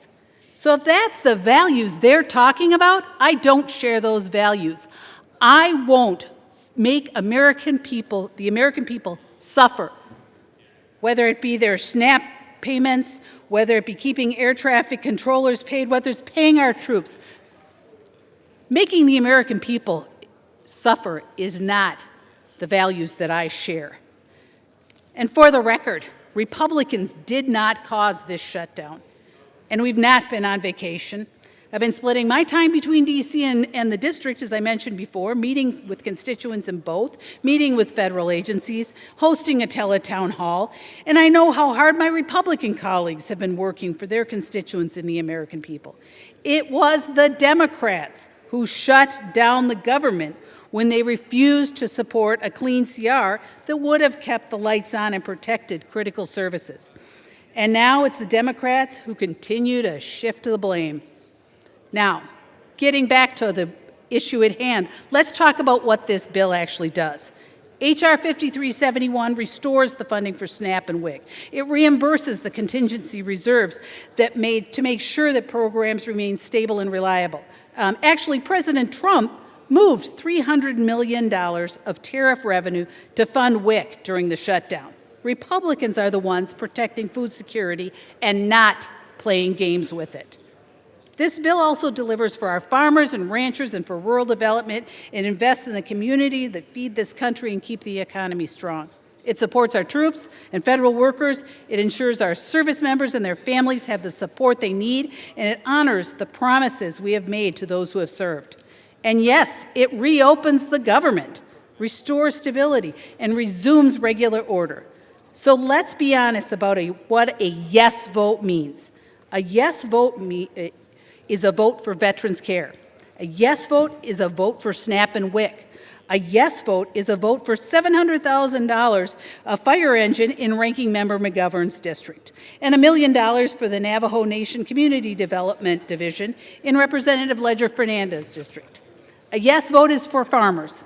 A yes vote is for our troops, and for federal workers. And yes, it is for reopening the government. And a no vote? Well, that's a vote against all of that, including the development of a wastewater treatment facility in Mr. Negus's district, and $1.5 million in watershed conservation in Representative Clark's district. It's a vote against federal workers. It's a vote against health care. It's a vote against feeding hungry children, and it's a vote against common sense. Mr. Speaker, with that, I yield back the balance of my time, and I move the previous question. Question is on ordering the previous question on the resolution. Those in favor say aye. Those opposed, no. Opinion of the chair, the ayes have it. Mr. Speaker, Gentleman from Massachusetts. Hearing aid, I think. I asked for the yeas and nays. Yeas and nays are requested. Those favoring a vote by the yeas and nays will rise. Sufficient number having risen, the yeas and nays are ordered. Members will record their votes by electronic device. Pursuant to Clause 9 of Rule 20, the chair will reduce to 5 minutes the minimum time for any electronic vote on the question of adoption of the resolution. This is a 15-minute vote.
This vote, the yeas are 216, the nays are 213. The previous question is ordered. Question is on the adoption of the resolution. Those in favor say aye. Those opposed, no. Opinion of the chair, the ayes have it. Mr. Speaker, as for recorded vote. Recorded vote is requested. Those favoring a recorded vote will rise. Sufficient number having risen, a recorded vote is ordered. Members will record their votes by electronic device. This is a 5-minute vote.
This vote, the yeas are 213, the nays are 209. The resolution is adopted. Without objection, a motion to reconsider is laid on the table.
The House will come to order. For what purpose does the gentlelady from Washington seek recognition? The House will be in order. For what purpose does the gentlelady from Washington seek recognition? Mr. Speaker, pursuant to Clause 2A1 of Rule 9, I seek recognition to give notice of my intent to raise a question of the privileges of the House. The form of the resolution is as follows. Whereas on October 27, 2025, Representative Chuy Garcia filed nominating petitions to be on the Democratic primary ballot in March 2026. Whereas on November 5th, 2025, on the last day of filing, Representative Garcia's Chief of Staff, Patty Garcia, submitted her own paperwork to enter the Democratic primary. Whereas on November 6th, after the filing deadline, Representative Garcia confirmed that he would not be seeking another term in 2026 and would be withdrawing his nominating petitions. Whereas Representative Garcia's Chief of Staff was the only Democrat who filed to run in the primary at the direction of Representative Garcia, undermining the process of a free and fair election. Whereas Representative Garcia's actions are beneath the dignity of his office and incompatible with the spirit of the Constitution. Now, therefore, be it resolved that the House of Representatives disapproves of the behavior of the representative from Illinois, Mr. Garcia. Under Rule 9, a resolution offered from the floor by a member other than the majority leader or the minority leader as a question of the privileges of the House has immediate precedence only at a time designated by the chair within 2 legislative days after the resolution is properly noticed. Pending that designation, the form of the resolution noticed by the gentlelady from Washington will appear in the record at this point. The chair will not at this point determine whether the resolution constitutes a question of privilege. That determination will be made at a time designated for consideration of the resolution.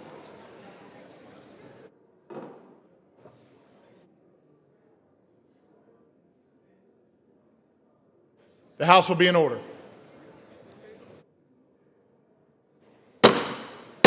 Members are instructed to clear the well.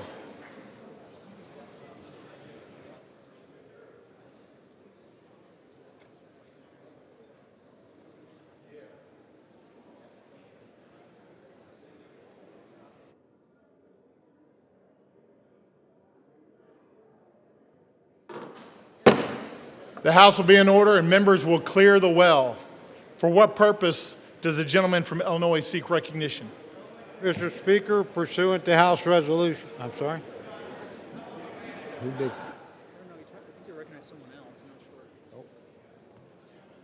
Will the gentleman repeat his request at a microphone? Will the gentleman find a microphone and repeat his request?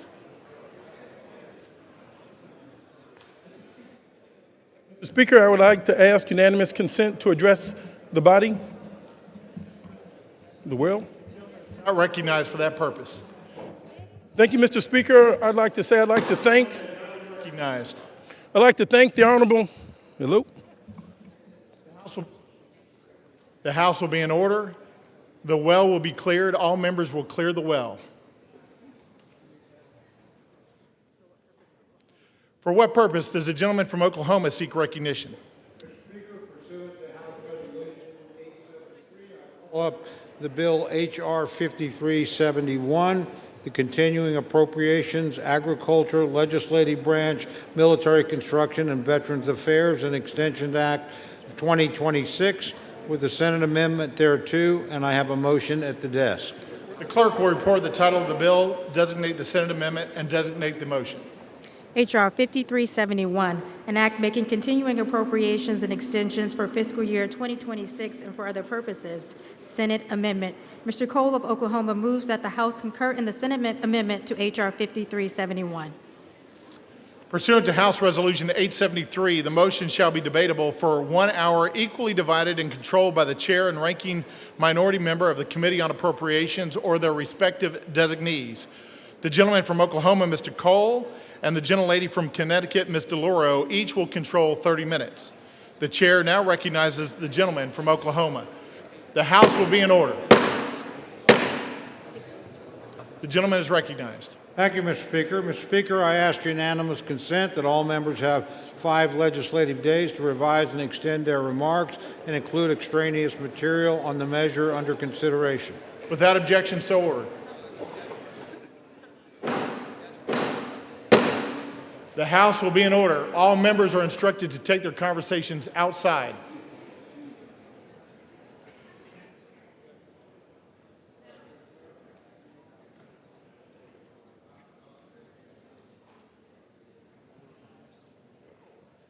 The gentleman from Oklahoma is recognized. Thank you, Mr. Speaker. Mr. Speaker, I yield myself such time as I may consume. The gentleman is recognized. Thank you. I rise today in support of the Continuing Appropriations, Agriculture, Legislative Branch, Military Construction and Veterans Affairs, and Extension Act of 2026. History reminds us, Mr. Speaker, that shutdowns never change the outcome. The only cost is paid by the American people. Over the last 43 days, the facts did not shift, the votes required did not shift, the path forward did not change. The only thing that did move was the level of pain Democrats inflicted on the nation. For 6 long weeks, Americans have paid the price for a shutdown they neither caused nor deserved. The pain has been all too real for far too many Americans, including families struggling without paychecks, seniors on the brink of hunger and food assistance lapse, airports in chaos, the communities bracing as programs that they rely on were stalled or stopped altogether. And with yesterday being Veterans Day, we especially reflect on the impact of this shutdown on those who served our nation, past and present. Our military families were left wondering if they would be paid. Thanks to President Trump, they were. Yet this is not how the greatest nation in the world should function. Today, that changes. The legislation before us reopens the government, restores critical services, and puts an end to the needless hardship Democrats have inflicted on the country. This bill supports our troops. It pays federal workers. It fully funds SNAP benefits until September 30th of next year. It compensates our air traffic controllers right before a busy holiday season. In fact, it takes a holistic approach in ensuring federal services and programs are operational. In the simplest terms, we're putting the government back to work for our people. The bill is fundamentally the same responsible approach House Republicans offered on September 19th, but with an important addition: 3 full-year appropriations bills for FY26. These bipartisan, bicameral full-year appropriations bills cover the Military, Construction, and Veterans Affairs, Legislative Branch, and Agriculture, Rural Development, and Food and Drug Administration divisions. Once passed, we will have full-year funding in place for many of our most crucial programs. Military construction needs will be met for a full year, as will medical programs for our nation's veterans. The legislative branch will be properly resourced, including critical funding enhancements for the Capitol Police and for member security. And agriculture, food, and nutrition programs like WIC and SNAP will be fully funded to help vulnerable people in need. Importantly, this legislation delivers member-driven community project funding in both the military construction and agricultural division, which will direct resources back into the hands of the communities we represent. This was a top priority for the Appropriations Committee, and we achieved it while holding overall spending levels in check. It's responsible appropriations progress like this that causes me to reflect on an important message to our friends in the Democratic leadership. My sincere apologies to Minority Leaders Jeffries and Schumer, but after today, you will no longer get to hold the government hostage, and you will not get to force a rushed, pork-filled Christmas omnibus at the end of the year. Republicans have actively restored a responsible line-by-line process. Over the next few months, we will continue this work and efforts through regular order. This Article 1 advancement is an accomplishment that every member of this chamber can be proud of, regardless of party. Yet some still need to decide what they stand for today. So to my colleagues on the other side of the aisle, do you want the leverage or do you want to legislate? Do you treat Americans as collateral damage or as constituents? And do you answer to your caucus or your country? For Republicans, the answer has been clear for the last 43 days. We have and we will continue to put Americans first. Democrats can join us. They have an opportunity to make the responsible choice to reopen our government and pass 3 official full-year appropriations bills. 8 Senate Democrats saw reason and did exactly that. I hope House Democrats do the same. True courage is taking responsible action for the nation, even when politics makes it inconvenient.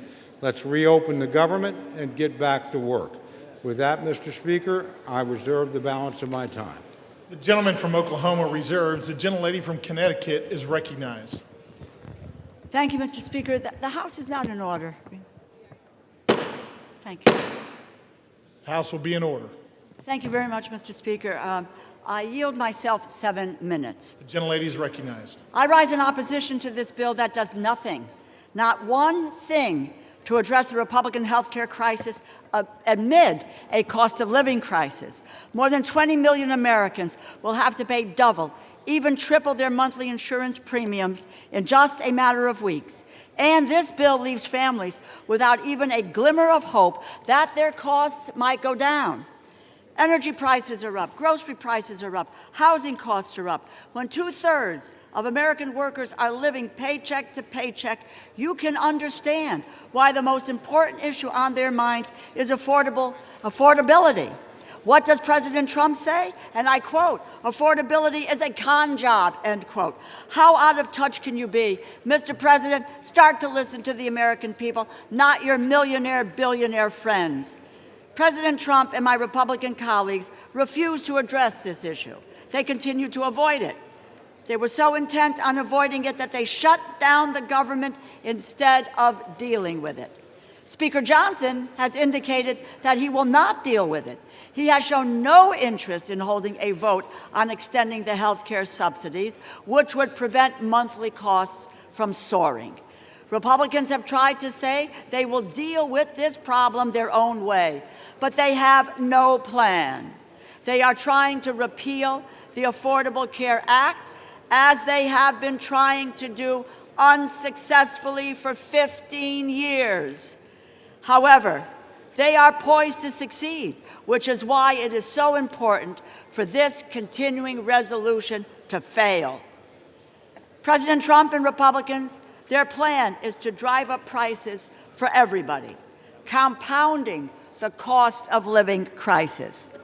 More than 2 million Americans are expected to lose their health insurance next year because it has simply become too expensive. There are more than 50 pages of health care provisions in this bill. Not one of them stops costs from skyrocketing at the beginning of next year. Not one of them offers relief to American families being squeezed tighter and tighter by the Republican crisis. There is one group of people, however, who will receive some relief thanks to this bill. United States senators who may have participated in an insurrection, snuck into this bill at the 11th hour by Senate Republicans, is a provision to pay out at least $1 million each to 8 United States senators implicated in the January 6th insurrection. Understand, this is a corrupt precedent. This is where members can profit from their own votes. It's the fleecing of the American people, which they get and understand. At the same time, this bill excludes a provision that will order a plaque to be hung that honors the police officers who put their lives on the line to defend our democracy from that same insurrection. What a contrast. It is yet another instance of this administration's shameless corruption that is financially ruining American families. While there is $230 million for the president to pay himself from the Department of Justice, $8 million for some of his closest Senate allies, $200 million for a pair of private jets for the Department of Homeland Security Secretary, $40 billion to Argentina, the American people are left with nothing but higher costs. This bill also fails to fully cover the Toxic Exposure Fund, which was created to support veterans exposed to burn pits and Agent Orange. We made a promise to stand by the men and women who served our country in uniform. This bill does not live up to that promise. You know, Republicans need to stop taking photographs with veterans and then vote against their health care. Those who lead in the appropriations process here believe in the constitutional power of the purse.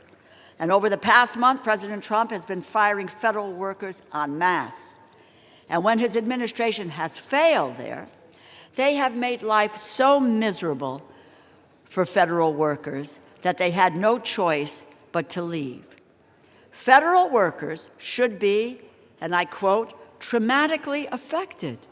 Those are the words of the Office of Management and Budget Director, Russ Vought, an unelected bureaucrat. The federal workforce has dwindled by 200,000 since January, jeopardizing the public services that so many people rely on. Spare us your false concern. And since January, This administration has been stealing from our communities, withholding as much as $410 billion in funding approved by Democrats and Republicans, House, Senate, signed into law, and they are illegally blocking authorized funds from being distributed. Even now, as we debate this bill, the Trump administration is arguing to the Supreme Court that they should be allowed to withhold food stamp funding that Congress lawfully approved. They were ordered by 3 separate courts to distribute food assistance and are still fighting to withhold it. It is not connected to opening this government. They have the money. They have it now for food stamps. They just refuse to use it. Imagine using food as a political weapon, unspeakable and immoral. It seems like their only plan is to strip children of food assistance while kicking their parents off their health insurance. They have demonstrated that that is who they are. These are their true colors. You cannot expect Democrats to go along with any bipartisan funding deal if that agreement can be undone with a party line vote. Congress must assert its authority over the power of the purse. I encourage my colleagues to vote no, and I reserve the balance of my time. The gentlelady reserves. The gentleman from Oklahoma is recognized. Thank you, Mr. Speaker. Mr. Speaker, I yield 1 minute to our distinguished majority leader, the gentleman from Louisiana, Mr. Scalise. The gentleman from Louisiana is recognized for 1 minute. Thank you, Mr. Speaker, and thank my friend, the Chairman of the Appropriations, Mr. Cole from Oklahoma, for not only yielding, but for bringing this important bill to the floor. Our appropriators worked tirelessly to negotiate a multi-bill package that is part of this bill to reopen the government. And we never should have been here, Mr. Speaker. We tried as Republicans over a month ago to prevent a government shutdown. We had a vote here on the House floor. 99% of Republicans voted to keep the government open, and 99% of Democrats voted to shut it down. And then that bill went over to the Senate, and we watched for 42 days, where time and time again, Democrats, just to appease their most radical base, continued to vote in unison to shut the government down. And during that shutdown, we saw millions of families experience pain, Mr. Speaker, pain and suffering that Democrats themselves acknowledged that they imposed on the American people. But they said over and over again, we have quote after quote from Democrats during the shutdown, that they needed to impose the suffering to get leverage, Mr. Speaker, to use the American people as pawns to get leverage. For what? For what? They ultimately filed an alternative bill, a $1.5 trillion mad spending spree that included things like $200 billion of taxpayer funding for illegals to get taxpayer benefits, while they gutted the $50 billion rural health care fund that we put in place in the Working Families Tax Cut. So, Mr. Speaker, anybody who comes up here and says they care about health care, they were also advocating to gut the $50 billion rural health care fund to provide $200 billion in taxpayer-funded health care benefits for illegals. It's insanity. And if you really want to look at where this all began, as some on the other side, Democrats, want to talk about a health care crisis, the health care law of the land is what many refer to as Obamacare. But let's remember the original name that Democrats gave that bill when they created it. They called it the Affordable Care Act. The Affordable Care Act. Only Democrats voted for it.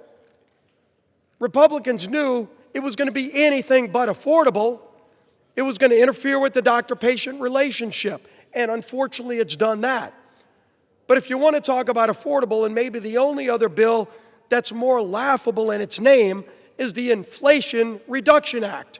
Yeah, that's another product brought to you by Democrat-only votes. The Inflation Reduction Act, which ushered in the inflation under Joe Biden that we're still trying to shake today. But the Affordable Care Act, Mr. Speaker, since it started, Americans have seen over 80% increases in their health care costs because of a Democrat-created bill that they want to now blame on Republicans. I understand why they would want to try to now pawn that off on somebody else.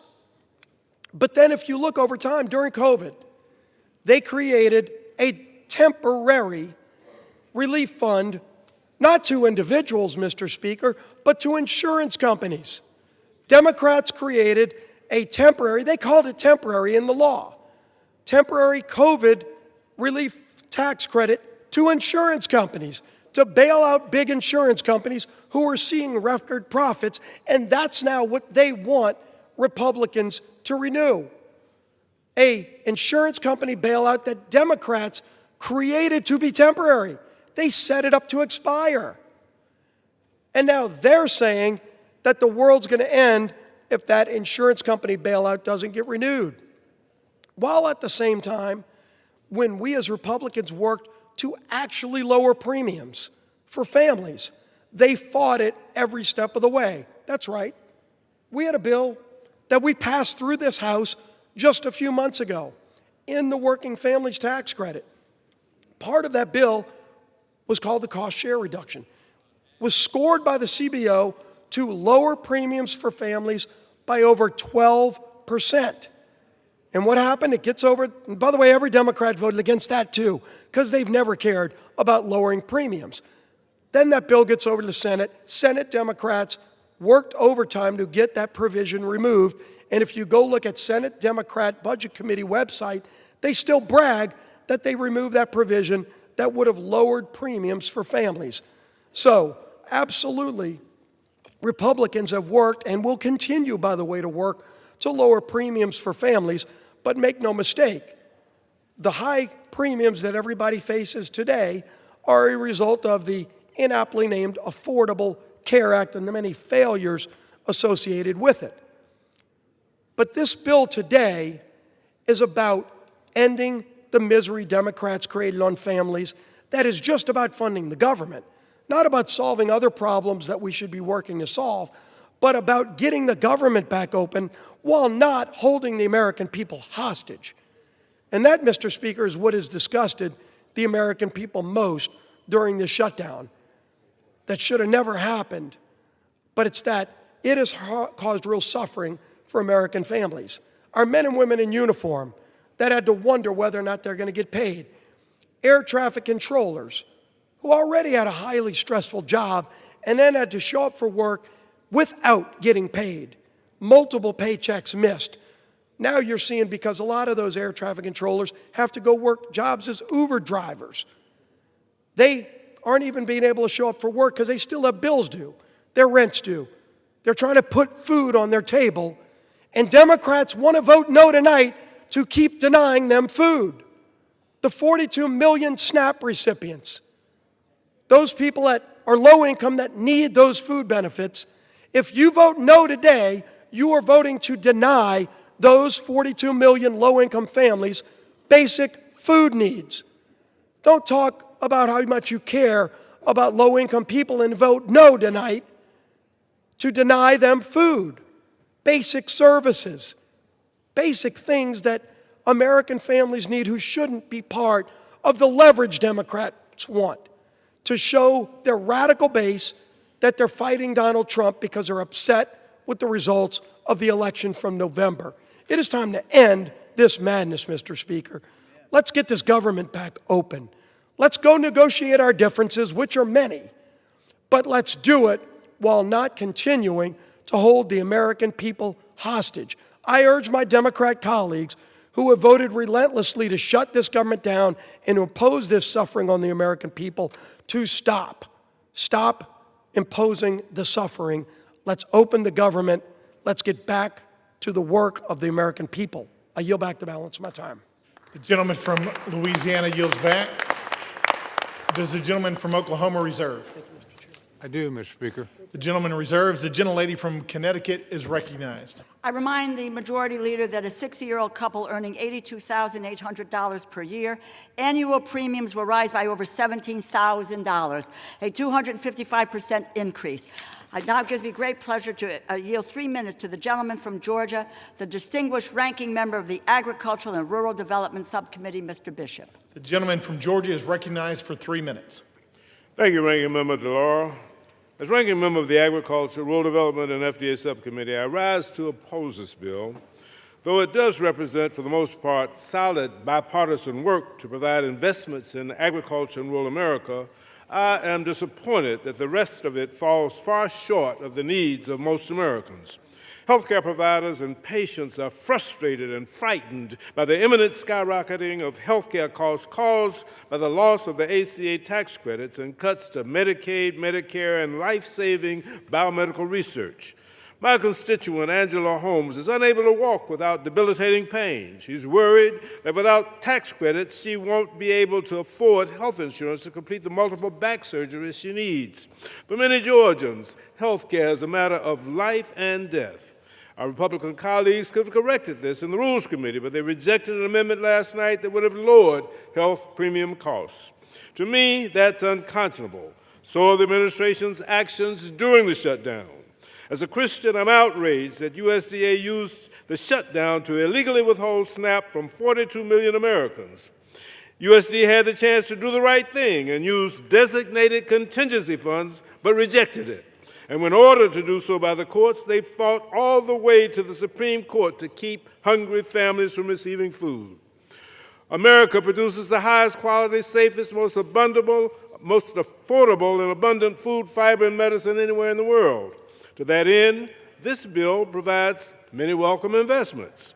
It fully funds SNAP and WIC, replenishes the SNAP and WIC contingency funds, and fully funds cash value vouchers for fruits and vegetables for women and children.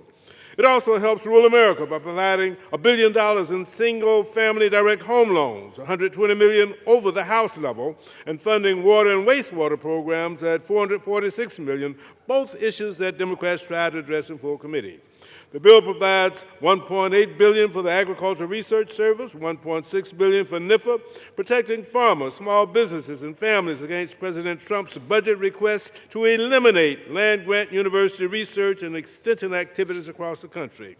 I'm pleased to see that the bill language requires USDA to notify Congress before canceling grants over $1 million. The agricultural portion of this bill does make positive steps in the right direction.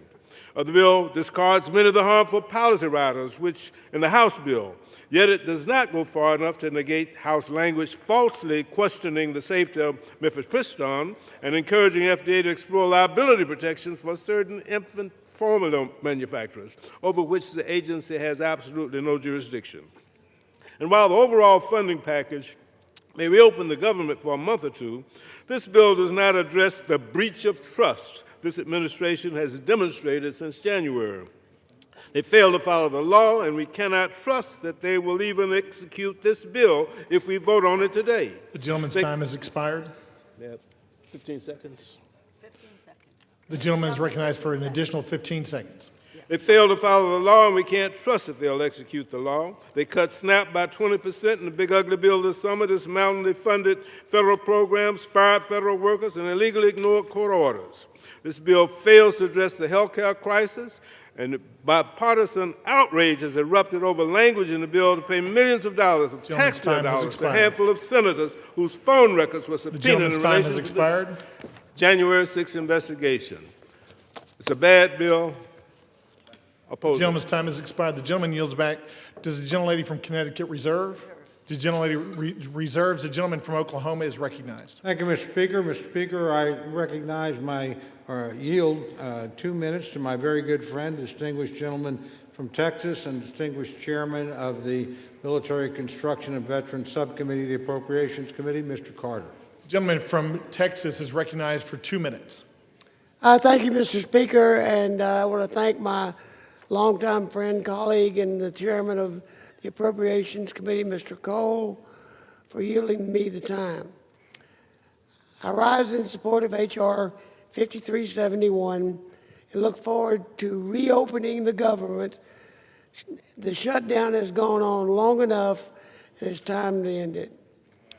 Yesterday was Veterans Day, and it's a timely reminder of the commitment our armed forces personnel have made and the responsibility that we have to take care of those who serve our nation. Military Construction and Veteran Affairs component of the legislation meets that goal.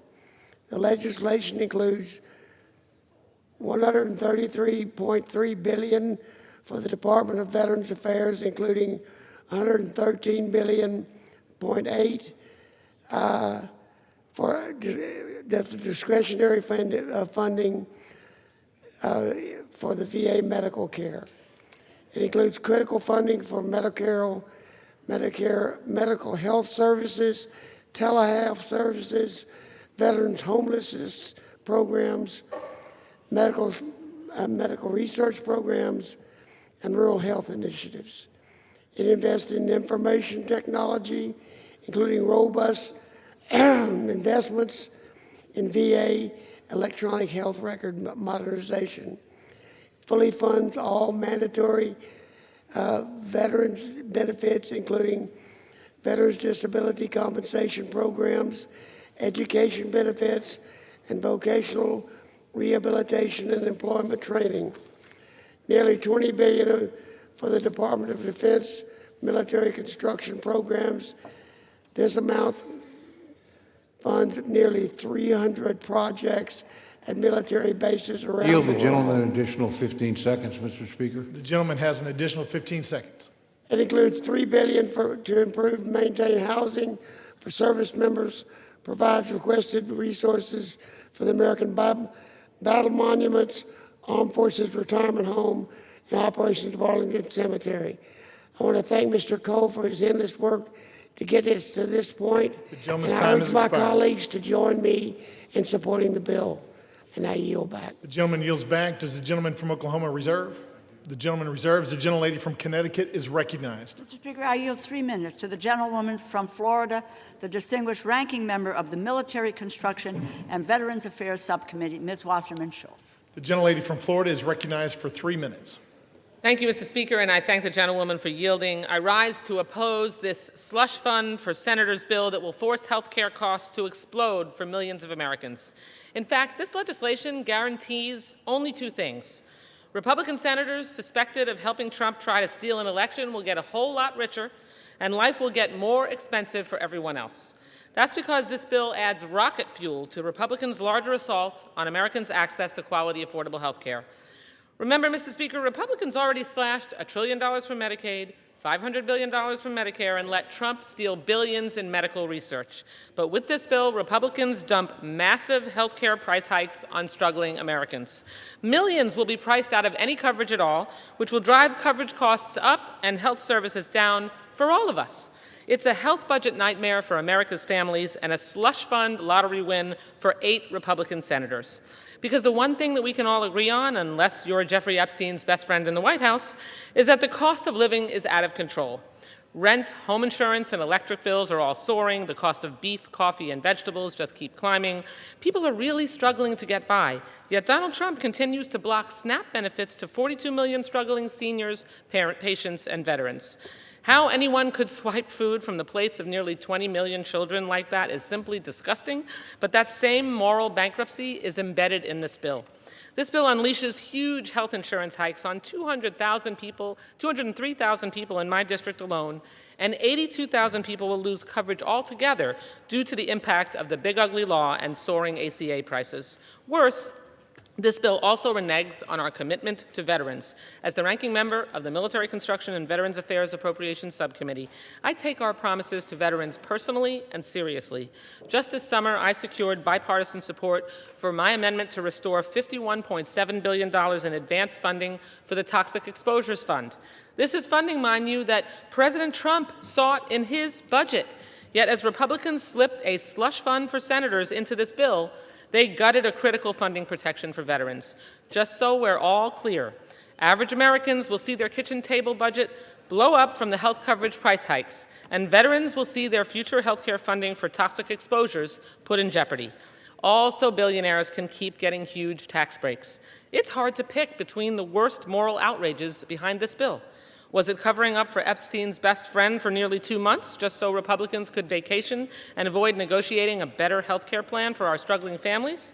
Or is it the slush fund that personally enriches Republican senators and will haunt everyone who votes for this bill?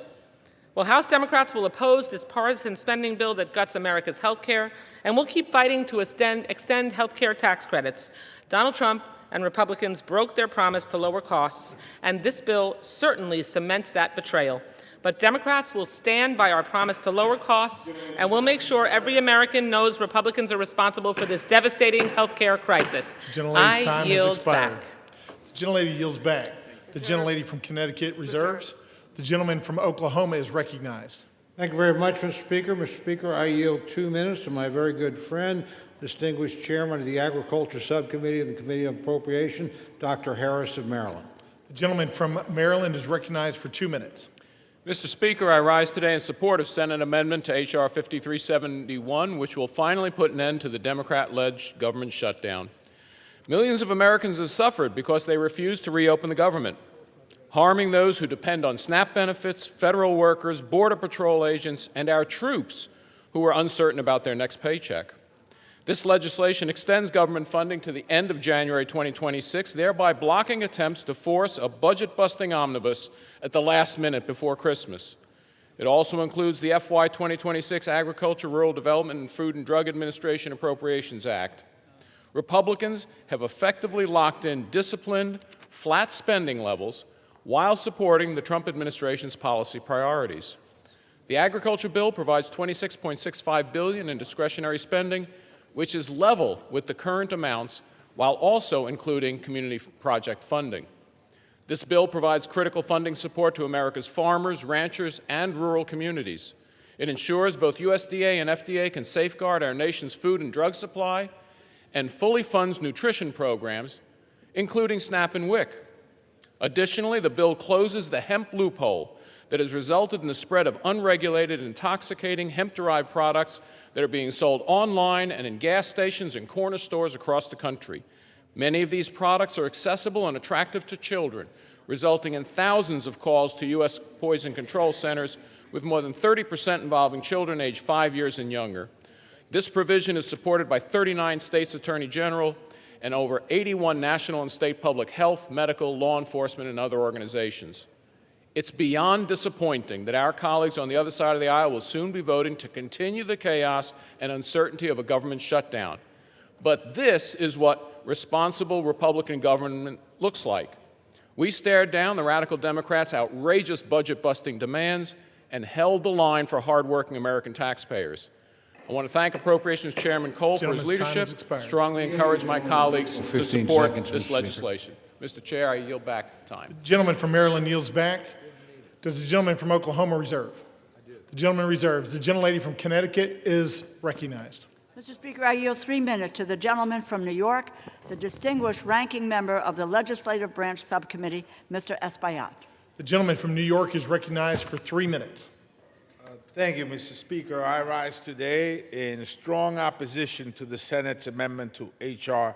5371 because once again, the Senate has put other interests ahead of those of the American people. Today's backroom deal does nothing to stop 20 million Americans that will see their health care premiums double or triple. And it does absolutely nothing to stop provisions in the reconciliation package that will strip 50 million people of the Medicaid coverage.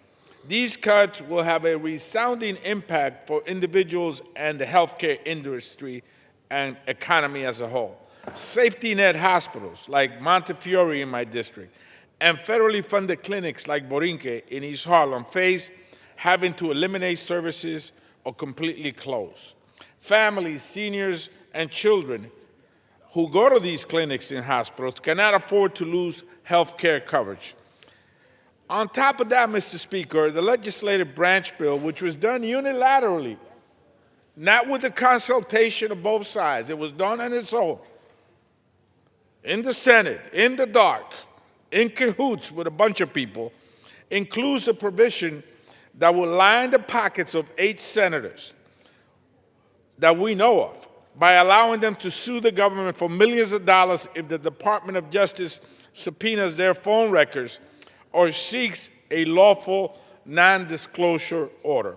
While families in my district are stretching every single dollar just to pay for food and rent, senators want a personal payout if law enforcement dares to hold them accountable. At every turn of this shutdown and fight for health care access, Republicans and the Trump administration have tried to inflict suffering as much as possible. For weeks, the administration held food stamps hostage. And even when some states comply with a court ruling to release full benefits, the president demanded that they be clawed back. Even when governors stepped up and said, we don't want people to go hungry, they ran to court, Mr. Speaker, to take $6.20 away from poor people. Who does that?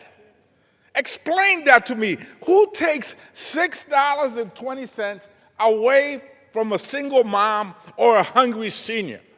That's the state of America today. Unbelievable. And here we are to vote on this. I will be casting my vote as a no. In fact, it will be a hell no tonight. The gentleman from New York yields back. The gentlelady from Connecticut reserves. The gentleman from Oklahoma is recognized. Thank you, Mr. Speaker. Mr. Speaker, I yield 2 minutes to my very good friend, the distinguished gentlelady from Michigan and chairman of the House Republican Conference, Ms. McClain. The gentlelady from Michigan is recognized for 2 minutes. Thank you, Mr. Chairman, and thank you, Mr. Speaker. And God, I love the compassion and the passion on the other side of the aisle. You know, we're worried about taking money out of families. Well, you know what? Y'all can do the right thing and vote yes. If not, you're the ones that are taking money from needy families, not us, because yes means yes, we want to feed the families. We want to have SNAP programs. No means we don't fund those programs. See how simple that is? But keep on with the rhetoric. I mean, it's cute, but the American people don't buy it. So, I mean, listen, for the past 40 days, Democrats have inflicted needless pain on hardworking Americans. They stranded millions of travelers. They denied food assistance for hungry families. And how did they do that? When you vote no to continue funding, that means you deny food stamps for hungry families. No means no, you don't want to pay them. Yes, like the Republicans vote, that means yes, we do want to pay them. So, you know, they left our troops wondering when they'd get their next paycheck. And for what, Mr. Speaker? To use the American people as leverage. Don't take my word for it, take theirs. Leverage for more wasteful Washington spending. Spending that no one other than the radical left ever wanted. And to remind the American people, they wanted $1.5 trillion of their hard-earned tax dollars. But what did they get in return? They got nothing. They got nothing because Republicans refused to waste the American people's money. Not a dime for their radical climate change, not a dollar for tax-funded benefits for illegals, and not one single concession to their radical far-left base. Millions of Americans whose lives were upended by the Democratic shutdown will remember this. Yield the gentlelady an additional 30 seconds. Thank you. The gentlelady is recognized for an additional 30 seconds. Thank you. The American people will remember who held them hostage for petty political reasons and who fought to put America first. So now that this shameful charade is over, House Republicans will continue our work on behalf of the American people. We will restore regular order to the appropriations process. We will continue to fulfill the mandate of the American people, and we will keep delivering results for American people, because that's what we're here to do for, not to play politics. So with that, Mr. Speaker, I yield. Thank you. The gentlelady from Michigan yields back. The gentleman from Oklahoma reserves. Before we move on, members are advised to direct their comments to the chair and not to engage in personalities. The gentlelady from Connecticut is recognized. Thank you, Mr. Speaker. I have the greatest honor, really, to yield time, 2 minutes time, to the gentlewoman from California, the distinguished Speaker Emerita, Ms. Pelosi, and I might add, probably the epitome of the best speaker that this nation has ever had, in addition to which millions of Americans have health care coverage through the Affordable Care Act because of Speaker Pelosi, and she's also Italian-American. Thank you. I yield. And a grandmother. The gentlelady from California is recognized. Thank you, Mr. Speaker. I thank the gentlewoman for yielding, Madam Chair, and once and future Chair of the Appropriations Committee, and thank her for her leadership and her kind words. I take heed, Mr. Speaker, of your comment to address my remarks to you and not to your colleagues. So I can say to you, and perhaps you can tell them, either they don't know what they're talking about or they don't care about meeting the needs of the American people. Did any one of them vote?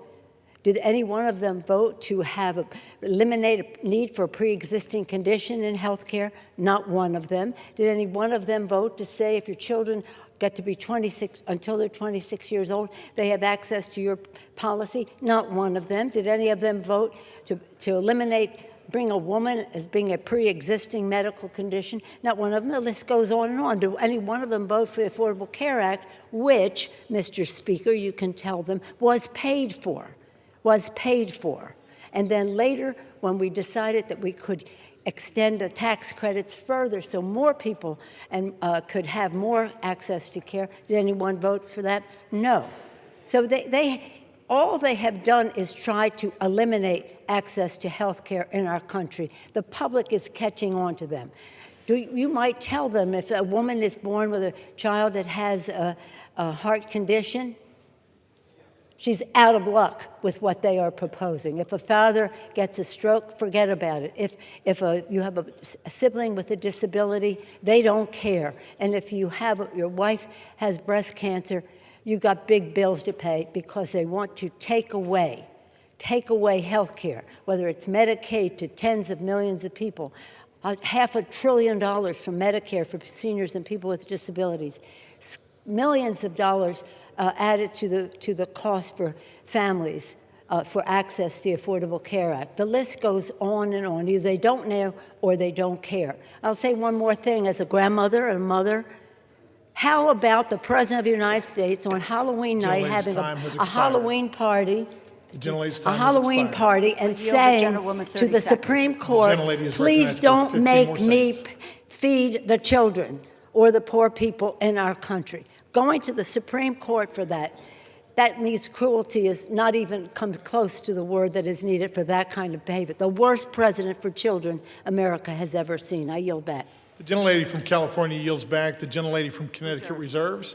The gentleman from Oklahoma is recognized. Thank you, Mr. Speaker. Mr. Speaker, I yield 2 minutes to my very good friend, distinguished gentleman from West Virginia and member of the Legislative Branch Subcommittee of the Committee of Appropriations, Mr. Moore. The gentleman from West Virginia is recognized for 2 minutes. Thank you, Mr. Speaker. I rise today to support the Senate amendment to H.R. 5371, which includes full funding for the legislative branch. I'm honored to serve as the vice chairman of the Legislative Branch Subcommittee, and I'm grateful to Chairman Valadao for his leadership on that committee. It has been a long road to bring this bill to the floor, a road that was made significantly longer by totally unnecessary Schumer shutdown that we've been living in. The bill before us not only reopens the entire government, but ensures that the House and its supporting agencies remain working for the American people. The bill invests in safety and security. It increases funding for the Capitol Police, provides support for security programs through the House Sergeant at Arms, and is tough on foreign adversaries, including language I wrote, preventing the purchase of technology tied to the Chinese Communist Party. I want to thank Chairman Cole for his leadership and Ranking Member Espaillat and our subcommittee members and their staff and our staff and their work. And I urge my colleagues to vote yes. I yield back. The gentleman from West Virginia yields back. The gentleman from Oklahoma reserves. The gentlelady from Connecticut is recognized. Mr. Speaker, I yield 1 minute to the gentlewoman from Ohio, the distinguished ranking member of the Energy and Water Subcommittee, Ms. Capter. The gentlelady from Ohio is recognized for 1 minute. I thank the ranking member for yielding, Congresswoman DeLauro. Congress today should vote for affordable health insurance for Americans and reduce its rising costs. Instead, in the dead of night, 8 Senate Republicans slipped into this bill a payola for themselves, literally raking millions of dollars to themselves. This payola, it's called corruption. Corruption. Millions of taxpayer dollars now are slated for Senators Graham, Hagerty, Hawley, Sullivan, Tuberville, Johnson, Loomis, and Blackburn. Each is teed up to personally rake in a minimum of $500,000 up to $1.5 million. Meanwhile, the American people need more affordable health insurance, but these senators, with their House allies, are lining their own pockets. I say no more tax breaks to billionaires and no payoffs to U.S. senators. This is what happens when power serves itself instead of the people. This isn't leadership, it's corruption disguised as legislation. Will the gentleman yield me 10 seconds? The gentlewoman's time has expired. No? Let's cleanse America of disgusting corruption. Power corrupts, absolute power corrupts absolutely. The gentleman from Connecticut reserves. The gentleman from Oklahoma is recognized. Thank you very much, Mr. Speaker. Mr. Speaker, I yield 2 minutes to my very good friend, distinguished member from Washington and distinguished member of the Appropriations Committee, Mr. Newhouse. The gentleman is recognized. Thank you, Mr. Cole, for yielding the time. Mr. Speaker, over 40 days after the Senate Democrats shut down the federal government, we are finally reopening. The result of the shutdown has been thousands of employee furloughs, major disruptions to our air travel, service members going without pay, delayed food assistance for low-income individuals and families, and much, much more. Mr. Speaker, as a member of the House Appropriations Committee, the responsibility of funding the federal government is one that I take very seriously, especially in light of our nation's debt surpassing $38 trillion. The performative tactics that we have watched over the last 7 weeks have truly been a disservice to Americans. And my friends across the aisle should never have put leverage or politics over those people that they represent. But the most important thing right now is that we get back to work, making sure the federal government can provide the essential services that people depend on, and that Congress can continue working to pass full-year funding legislation providing responsible federal spending and fund those essential services. Mr. Speaker, we are making significant progress with the inclusion of these 3 appropriation bills, but our work is far from over. I encourage all my colleagues on both sides of the aisle to support this deal, vote to end this unnecessary shutdown, and help us get back to the business of hardworking Americans across this country. Thank you, and I yield back. Gentleman yields. The gentleman from Oklahoma reserves. The gentlewoman from Connecticut is recognized. Speaker, I yield 1 minute to the gentlewoman from Minnesota, the distinguished ranking member of the Defense Subcommittee, Ms. McCollum. The gentlewoman is recognized. Mr. Speaker, Donald Trump and Republicans control the entire government. For 42 days, Republicans shut it down. Why? Because they refuse to extend tax credits to help millions of Americans afford their health care. And if that wasn't bad enough, President Trump even withheld food assistance during the shutdown. Hunger should never be used as a weapon. The CR continues the Republican health care crisis. The Speaker's already said he won't hold a vote to extend the Affordable Care Act tax credits to reduce health care costs for Americans. So now my constituents are going to have to choose between heating their homes, feeding their families, or taking their children to the doctor. It's a terrible deal for the American people.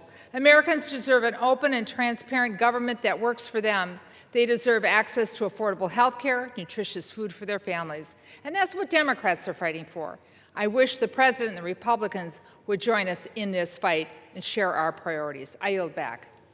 The gentlewoman from Connecticut reserves. The gentleman from Oklahoma is recognized. Thank you very much, Mr. Speaker. I yield 1 minute to my very good friend, gentleman from Missouri and member of the Appropriations Committee, Mr. Alford.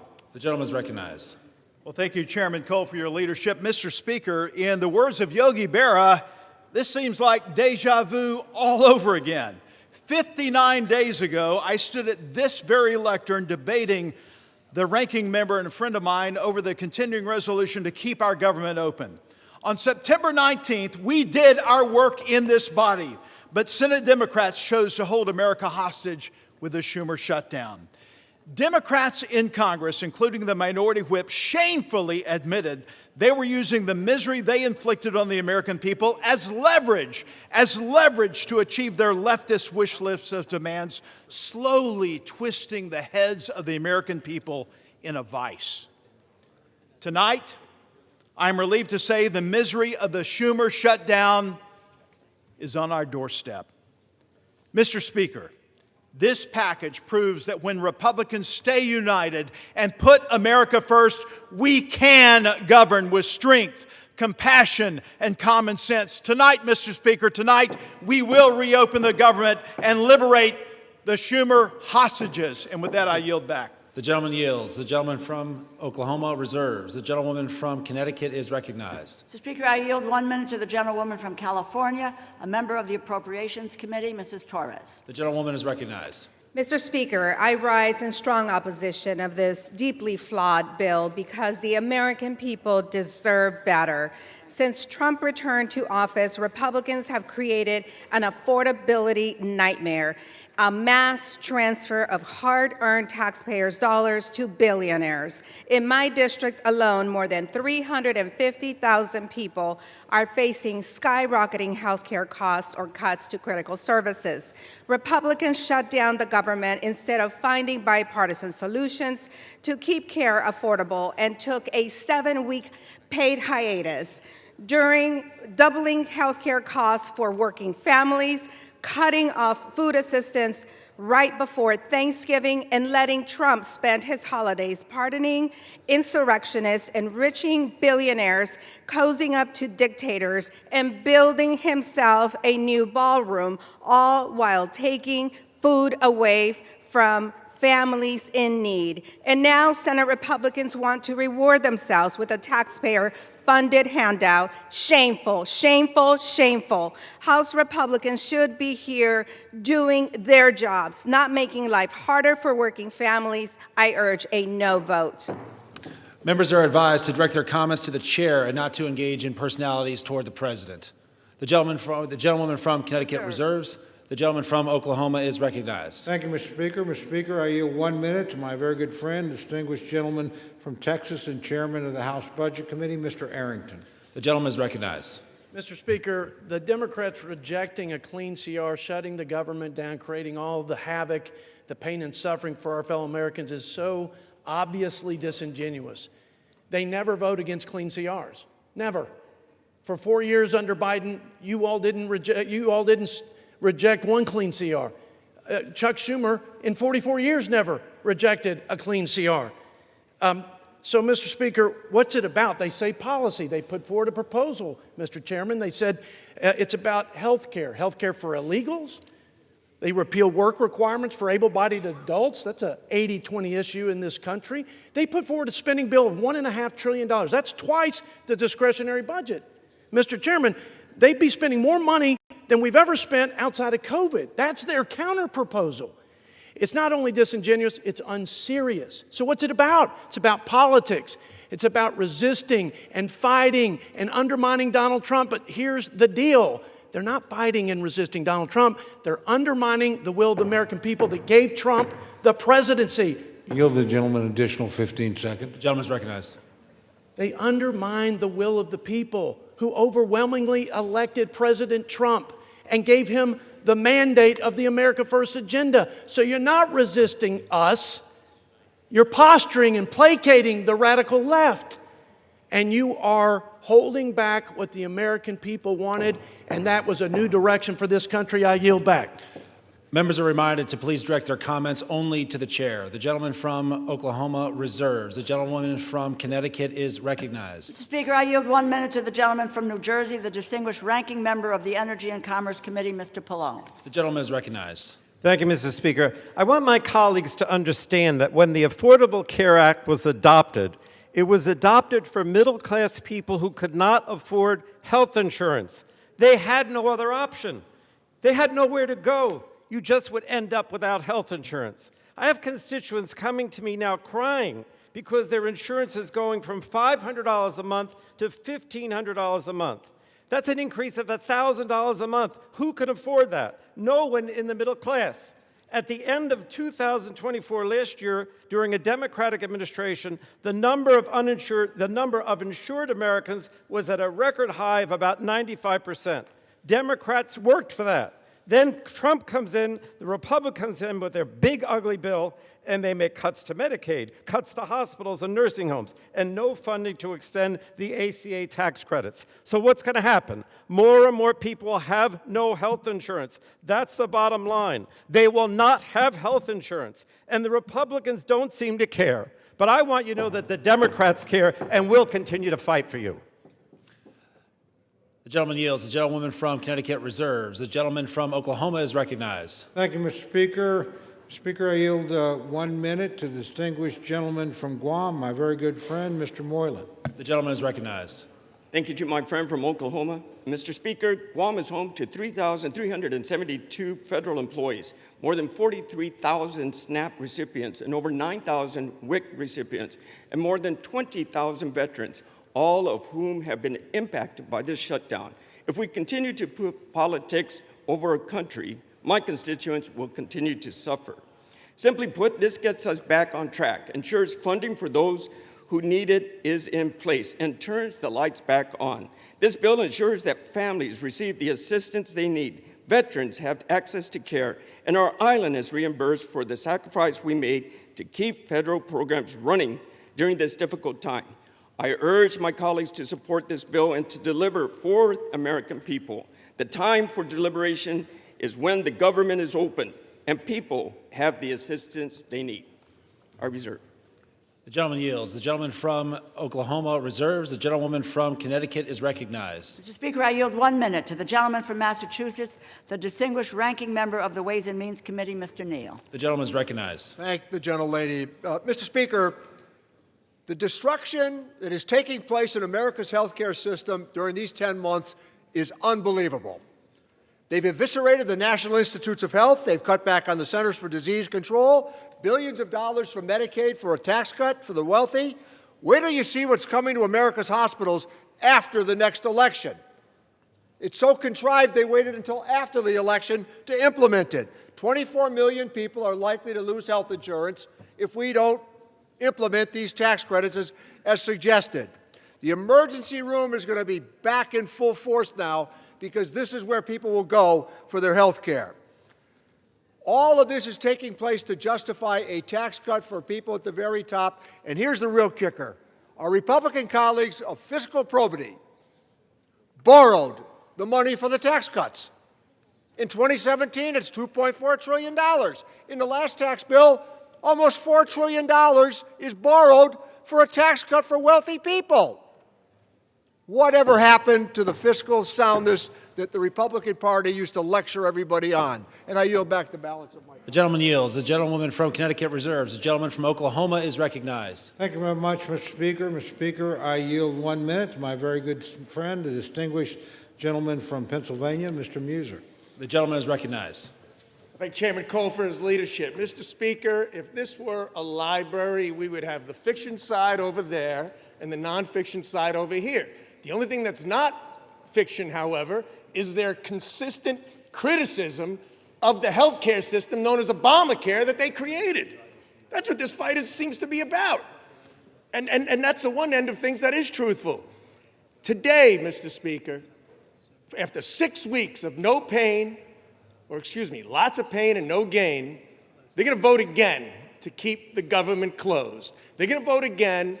They're whipping their votes so they would not be paying federal workers. They won't be funding essential programs like SNAP and undo the chaos at our airports.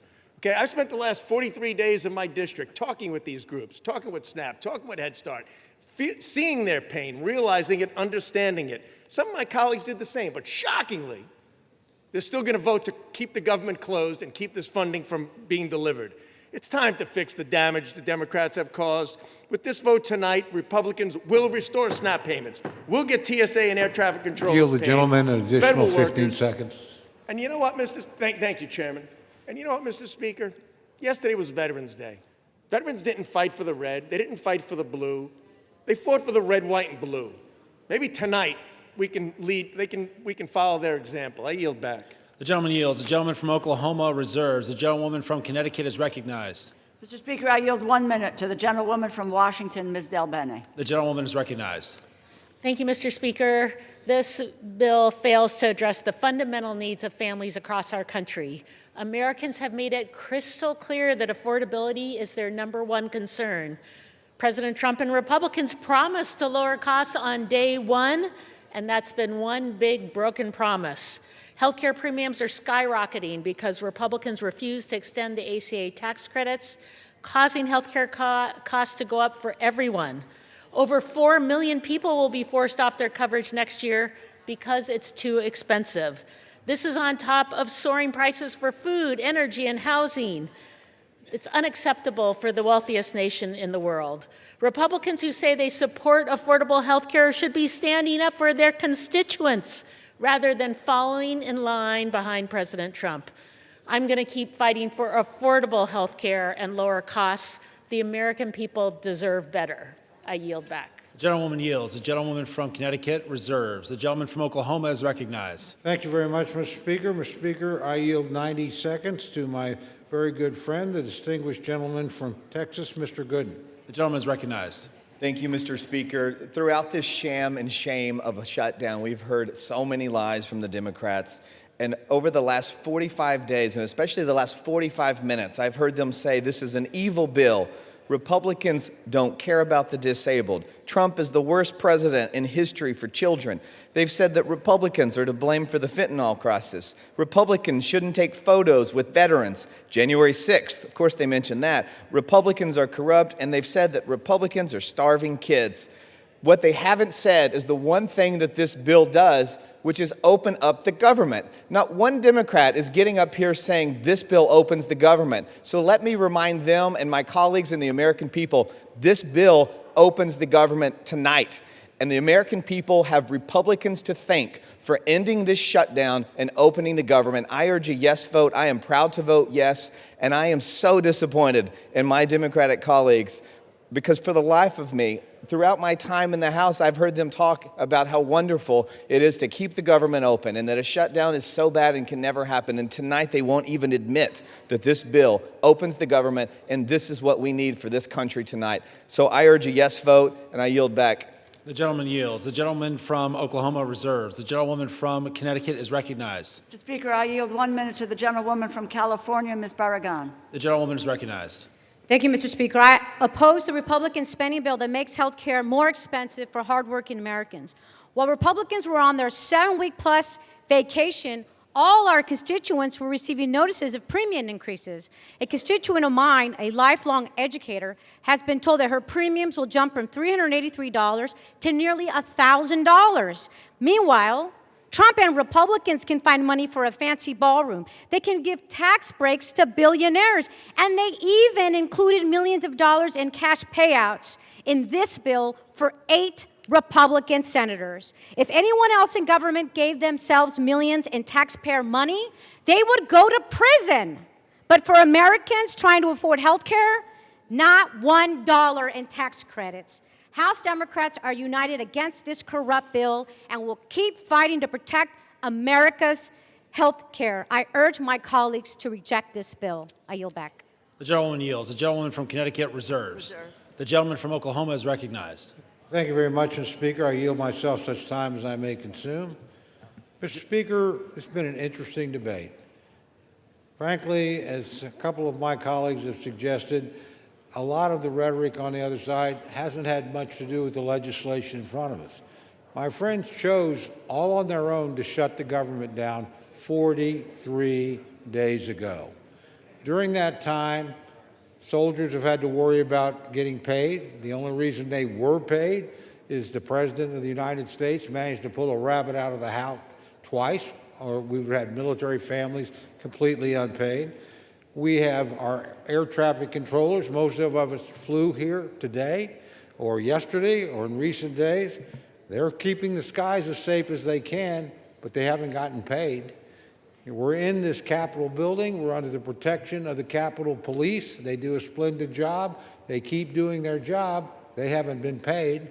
We have people that are in desperate need of some of the services that this government has promised to give them. SNAP and WIC, that's at risk unless we pass this legislation tonight. So we can have all these debates about all these other issues. As a matter of fact, my friend the Speaker, his counterpart in the United States Senate, the Majority Leader, and the President said, when you open the government, we'll be happy to talk to you about some of these issues. But you're not going to shut down the government, punish the American people, put people's lives at risk, and think we're going to sit down and negotiate with you under those circumstances. That is not going to happen. We told you 43 days ago, from bitter experience, government shutdowns don't work. They never achieve the objective that you announced. And guess what? You haven't achieved that objective yet, and you're not going to. We did the same thing twice, so I'm not saying that we've got clean hands over here. You guys did it on DACA, didn't work here, not going to work here. Only people that have suffered have been the American people, the people that we're all here to serve. So let's keep the focus on getting the government back open. I would also add, and I appreciate this very much, there have been robust discussions back and forth, and we have 3 appropriations bills attached to this. They're appropriations bills that do important things. The Ag bill will make sure that people that rely on WIC and SNAP don't have to worry about another government shutdown between now and September 30th of next year.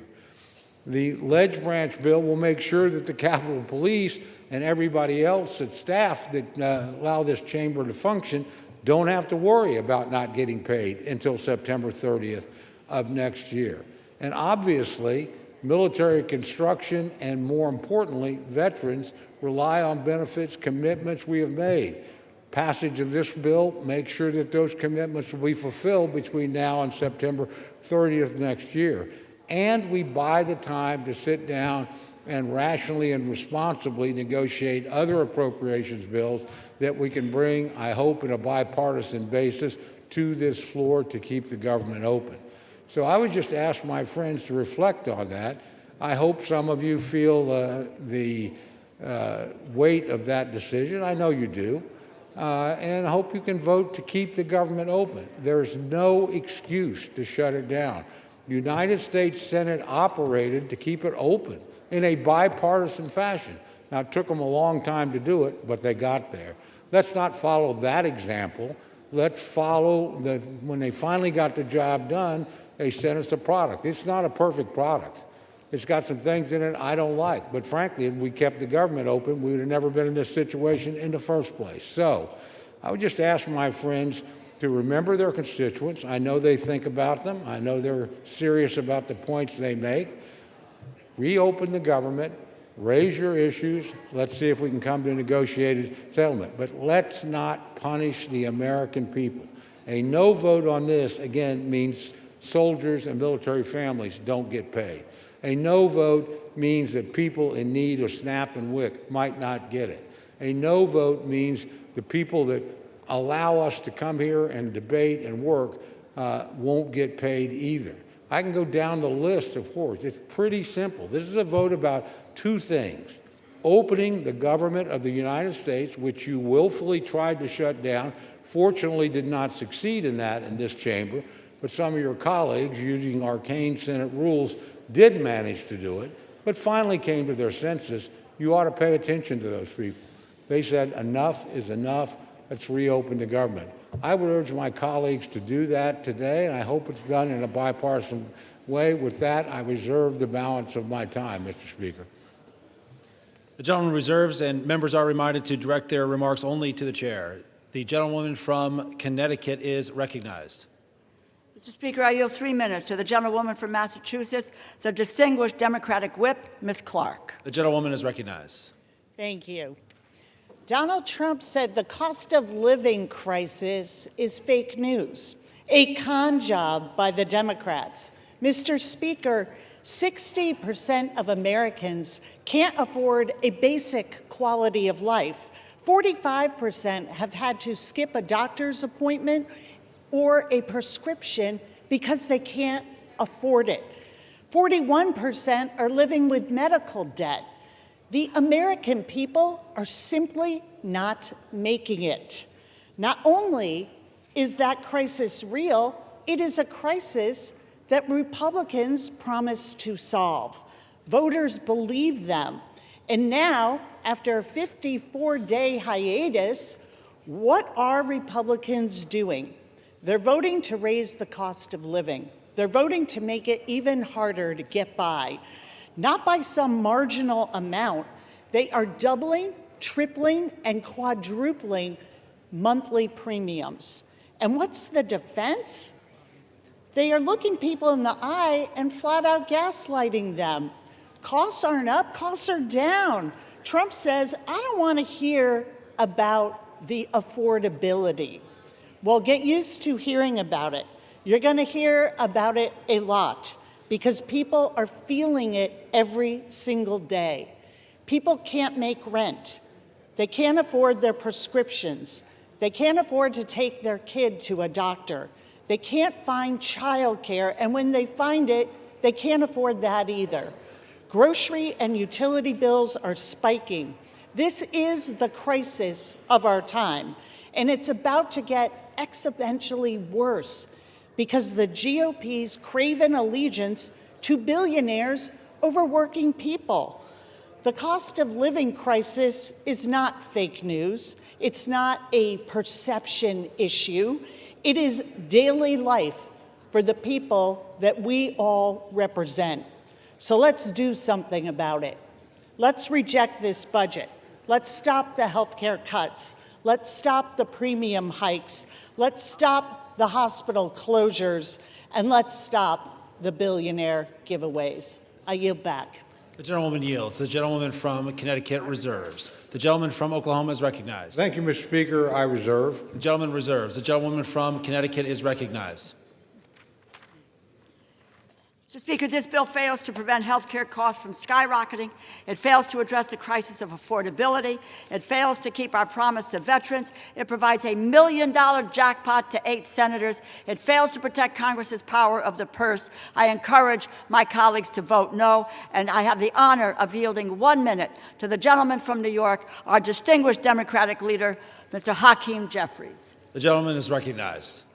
Thank you, Mr. Speaker, and I thank the distinguished gentlelady, the top Democrat on the House Appropriations Committee, for yielding and for her steadfast leadership on behalf of working families, hard-working American taxpayers in the great state of Connecticut and all across America. Mr. Speaker, I rise today in strong opposition to this woefully inadequate spending bill that fails to decisively address the Republican health care crisis and fails to extend the Affordable Care Act tax credits for tens of millions of Americans. Mr. Speaker, before I say anything further, let me say to our men and women in uniform, to our active duty troops, to our hardworking federal employees, to our civil servants, to our TSA agents, to our Capitol Police, to our staff here in the House of Representatives, to our air traffic controllers, thank you for your service. Thank you for your sacrifice. Thank you for the work that you do on behalf of the American people each and every day.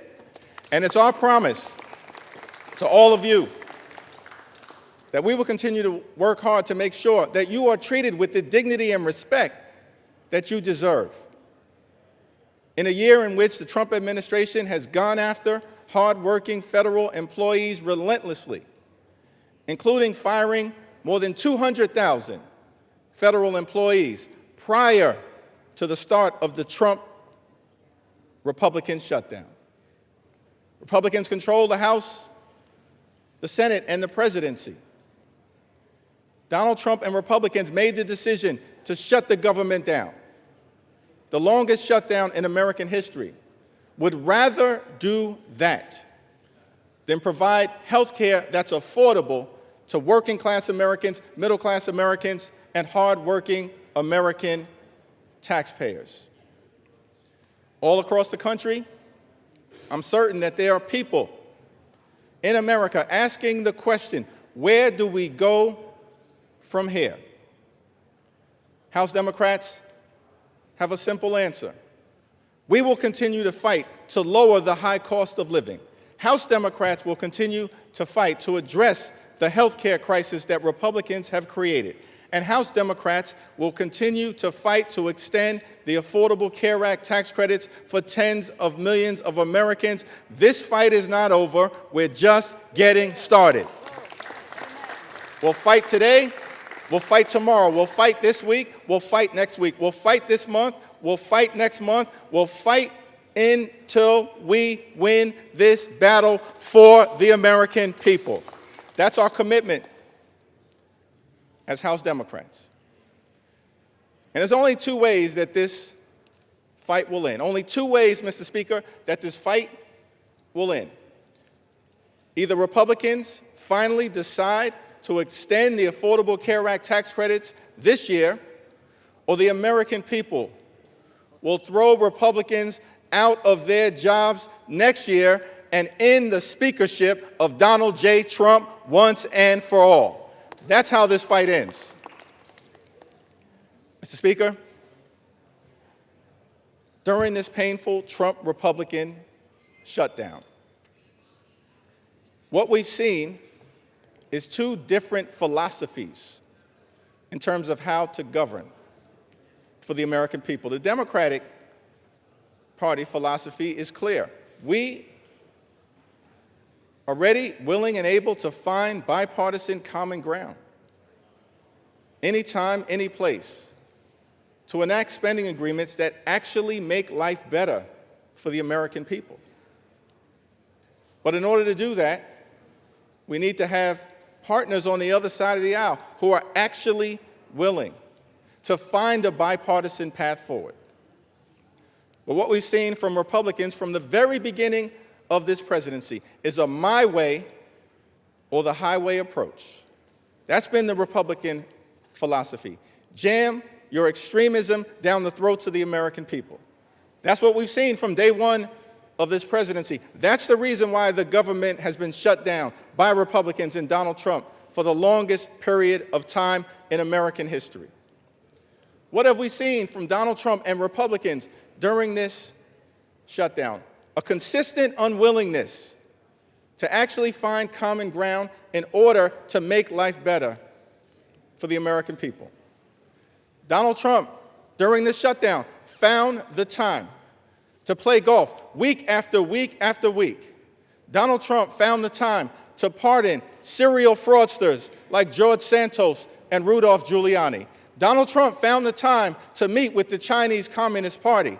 Donald Trump found the time to destroy the East Wing of the White House. Donald Trump found the time to extort $230 million from the Department of Justice so he could line his pockets. Donald Trump found the time to bail out Argentina with $40 billion. Donald Trump found the time to rip away SNAP benefits from 42 million Americans. Mr. Speaker, these extremists are not like us. They're not like us. They have zero interest in fighting hard to make life better for the American people. Their philosophy, my way or the highway, our response, get lost. We're going to continue to fight hard on behalf of the American people. In the midst of a health care crisis and a cost of living crisis that is very real, despite what Donald Trump, the leader of the Republican Party, has to say. He claims there is no affordability crisis in the United States of America.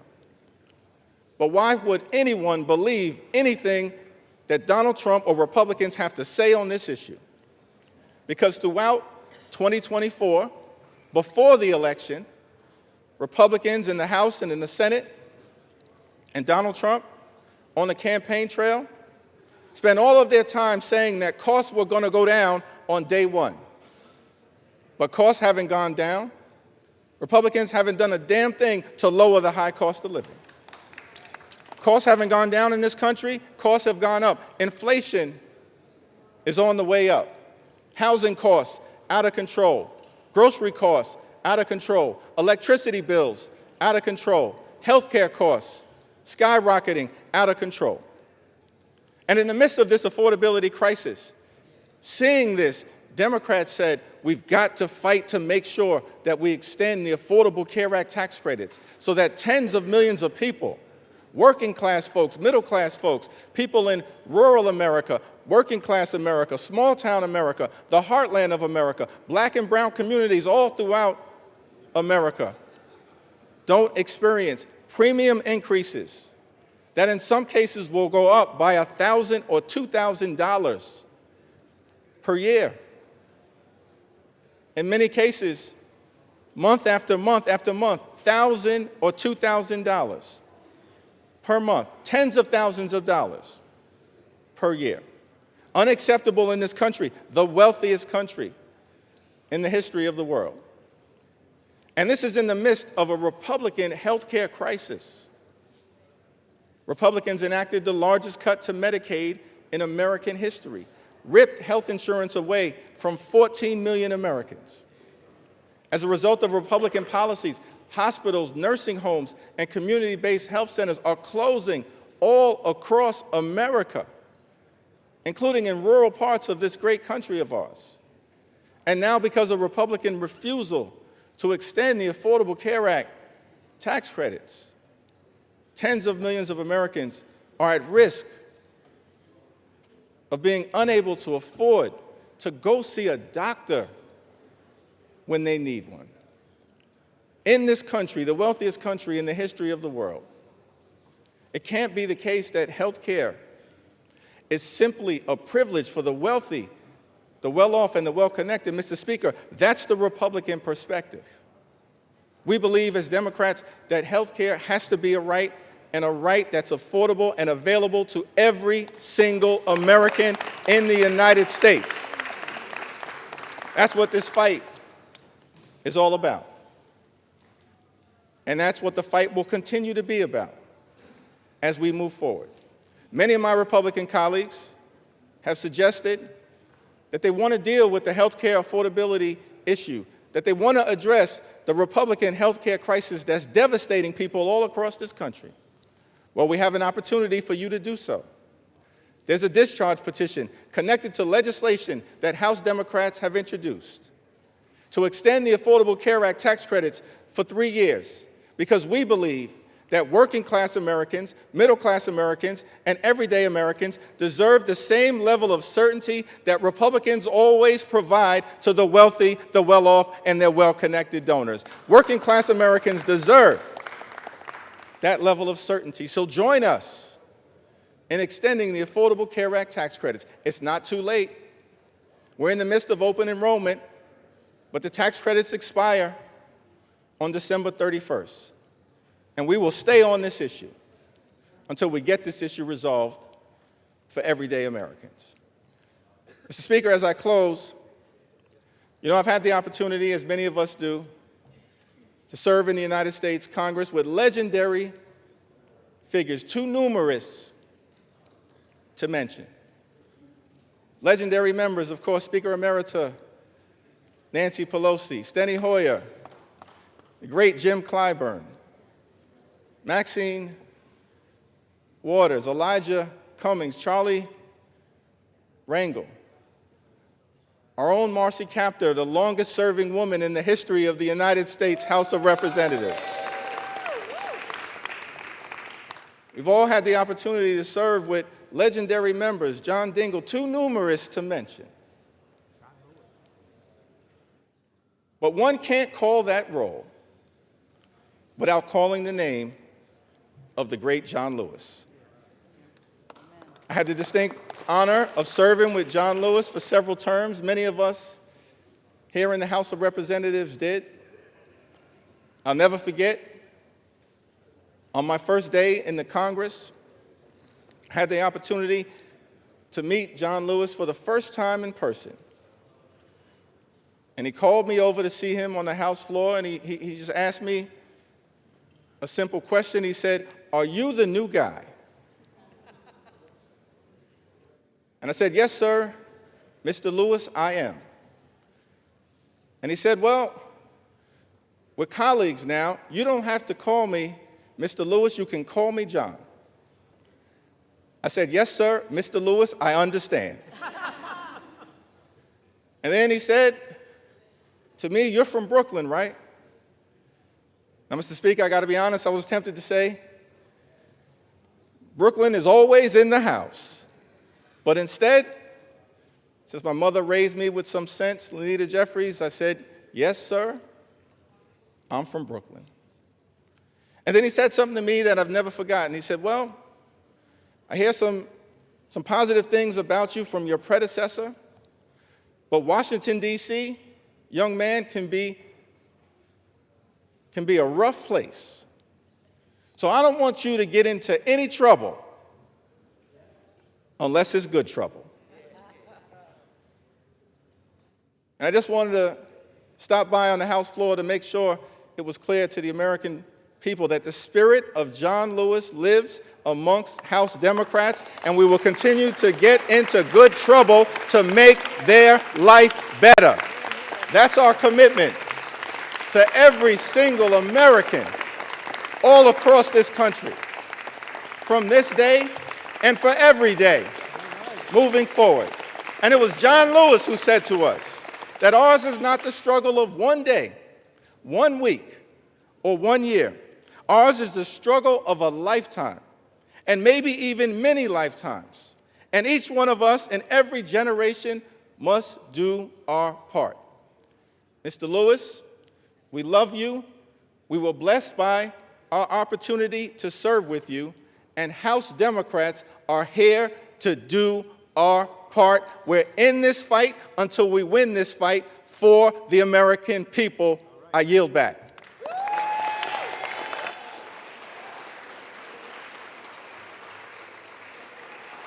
The gentleman yields.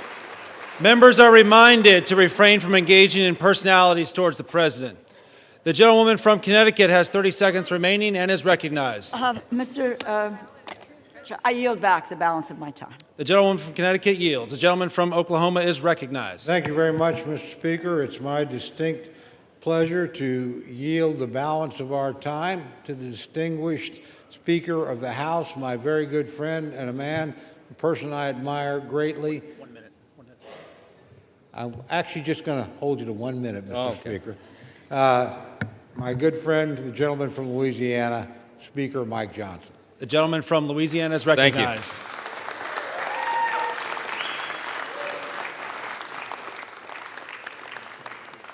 I want to thank my friend Chairman Cole. Has done an extraordinary job in this process. And Mr. Speaker, we all know why we're here.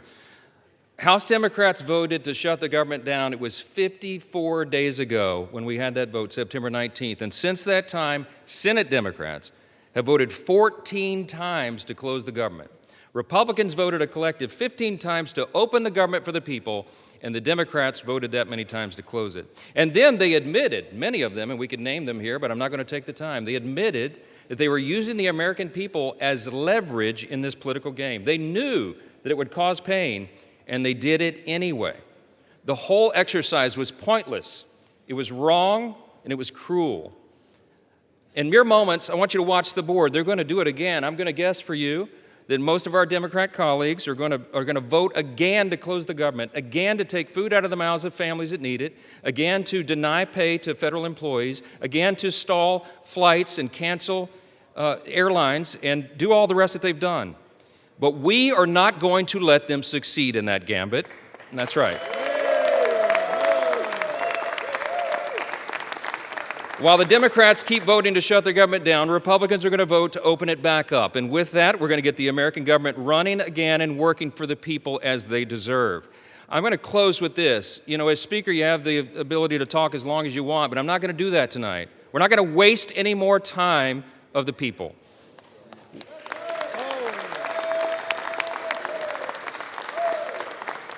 I'm just going to say this. I think that everybody needs to remember this one simple thing. From the very beginning of this whole ordeal, on the Republican side, we operated in good faith. We offered a clean, nonpartisan CR. We were honest and transparent with the American people from the very beginning, and every single day of the shutdown, we went out and looked right into the camera with a press conference and told the American people the simple truth. We have done for the people what has been right and just and truthful. And in the end, that is what God honors always. Don't forget it. We need to get this government open as soon as possible, and I'm going to yield back the remainder of my time so we can do that. The American people demand it and deserve it. My friends, let's get this done. Thank you. I yield back.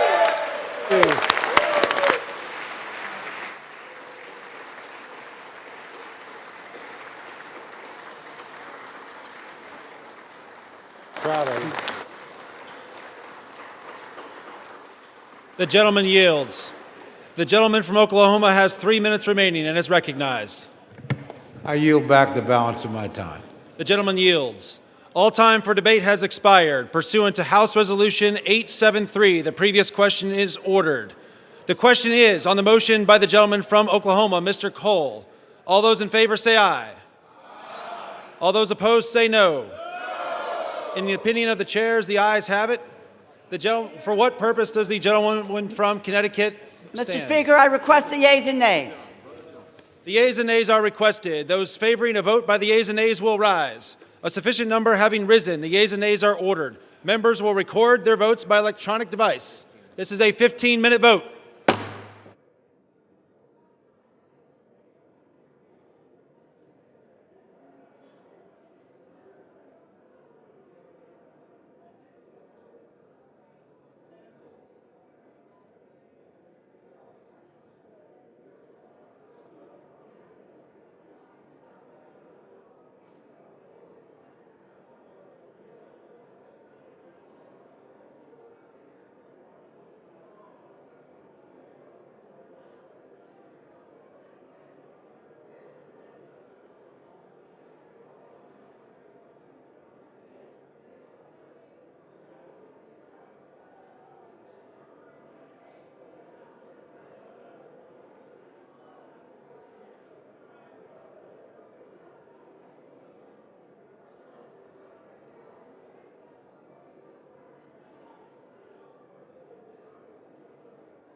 On this vote, the yeas are 222, the nays are 209.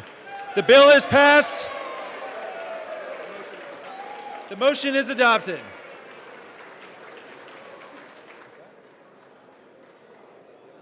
Without objection, the motion to reconsider is laid on the table.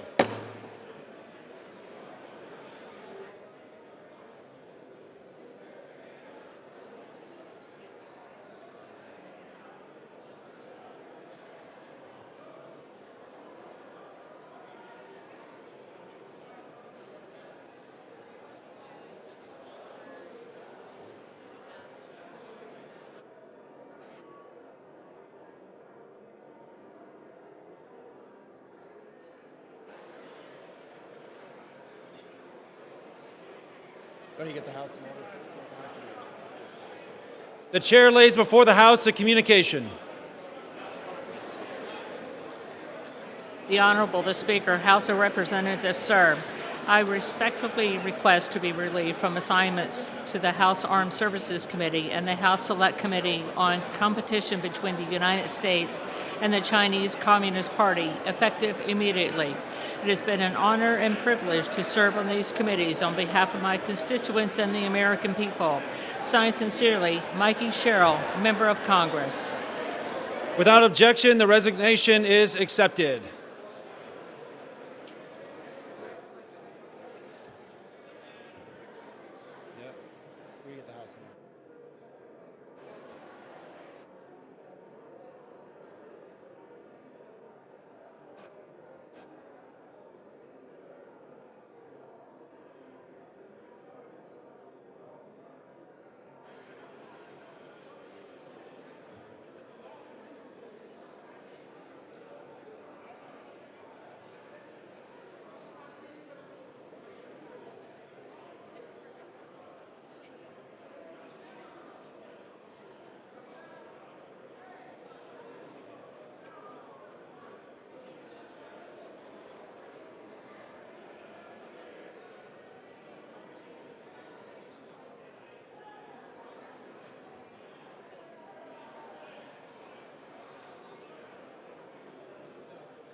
The House will be in order. Yeah. Shh. The House will be in order. For what purpose does the gentleman from Kentucky seek recognition? Mr. Speaker, I offer a privileged resolution and ask for its immediate consideration. The clerk will report the resolution. House Resolution 874, resolved that the House has heard with profound sorrow of the death of the Honorable Richard B. Cheney, a former Vice President of the United States of America. Resolved that the clerk communicate these resolutions to the Senate and transmit a copy thereof to the family of the deceased. Resolved that when the House adjourns today, it adjourn as a further mark of respect to the memory of the deceased. Without objection, the resolution is agreed to and the motion to reconsider is laid on the table.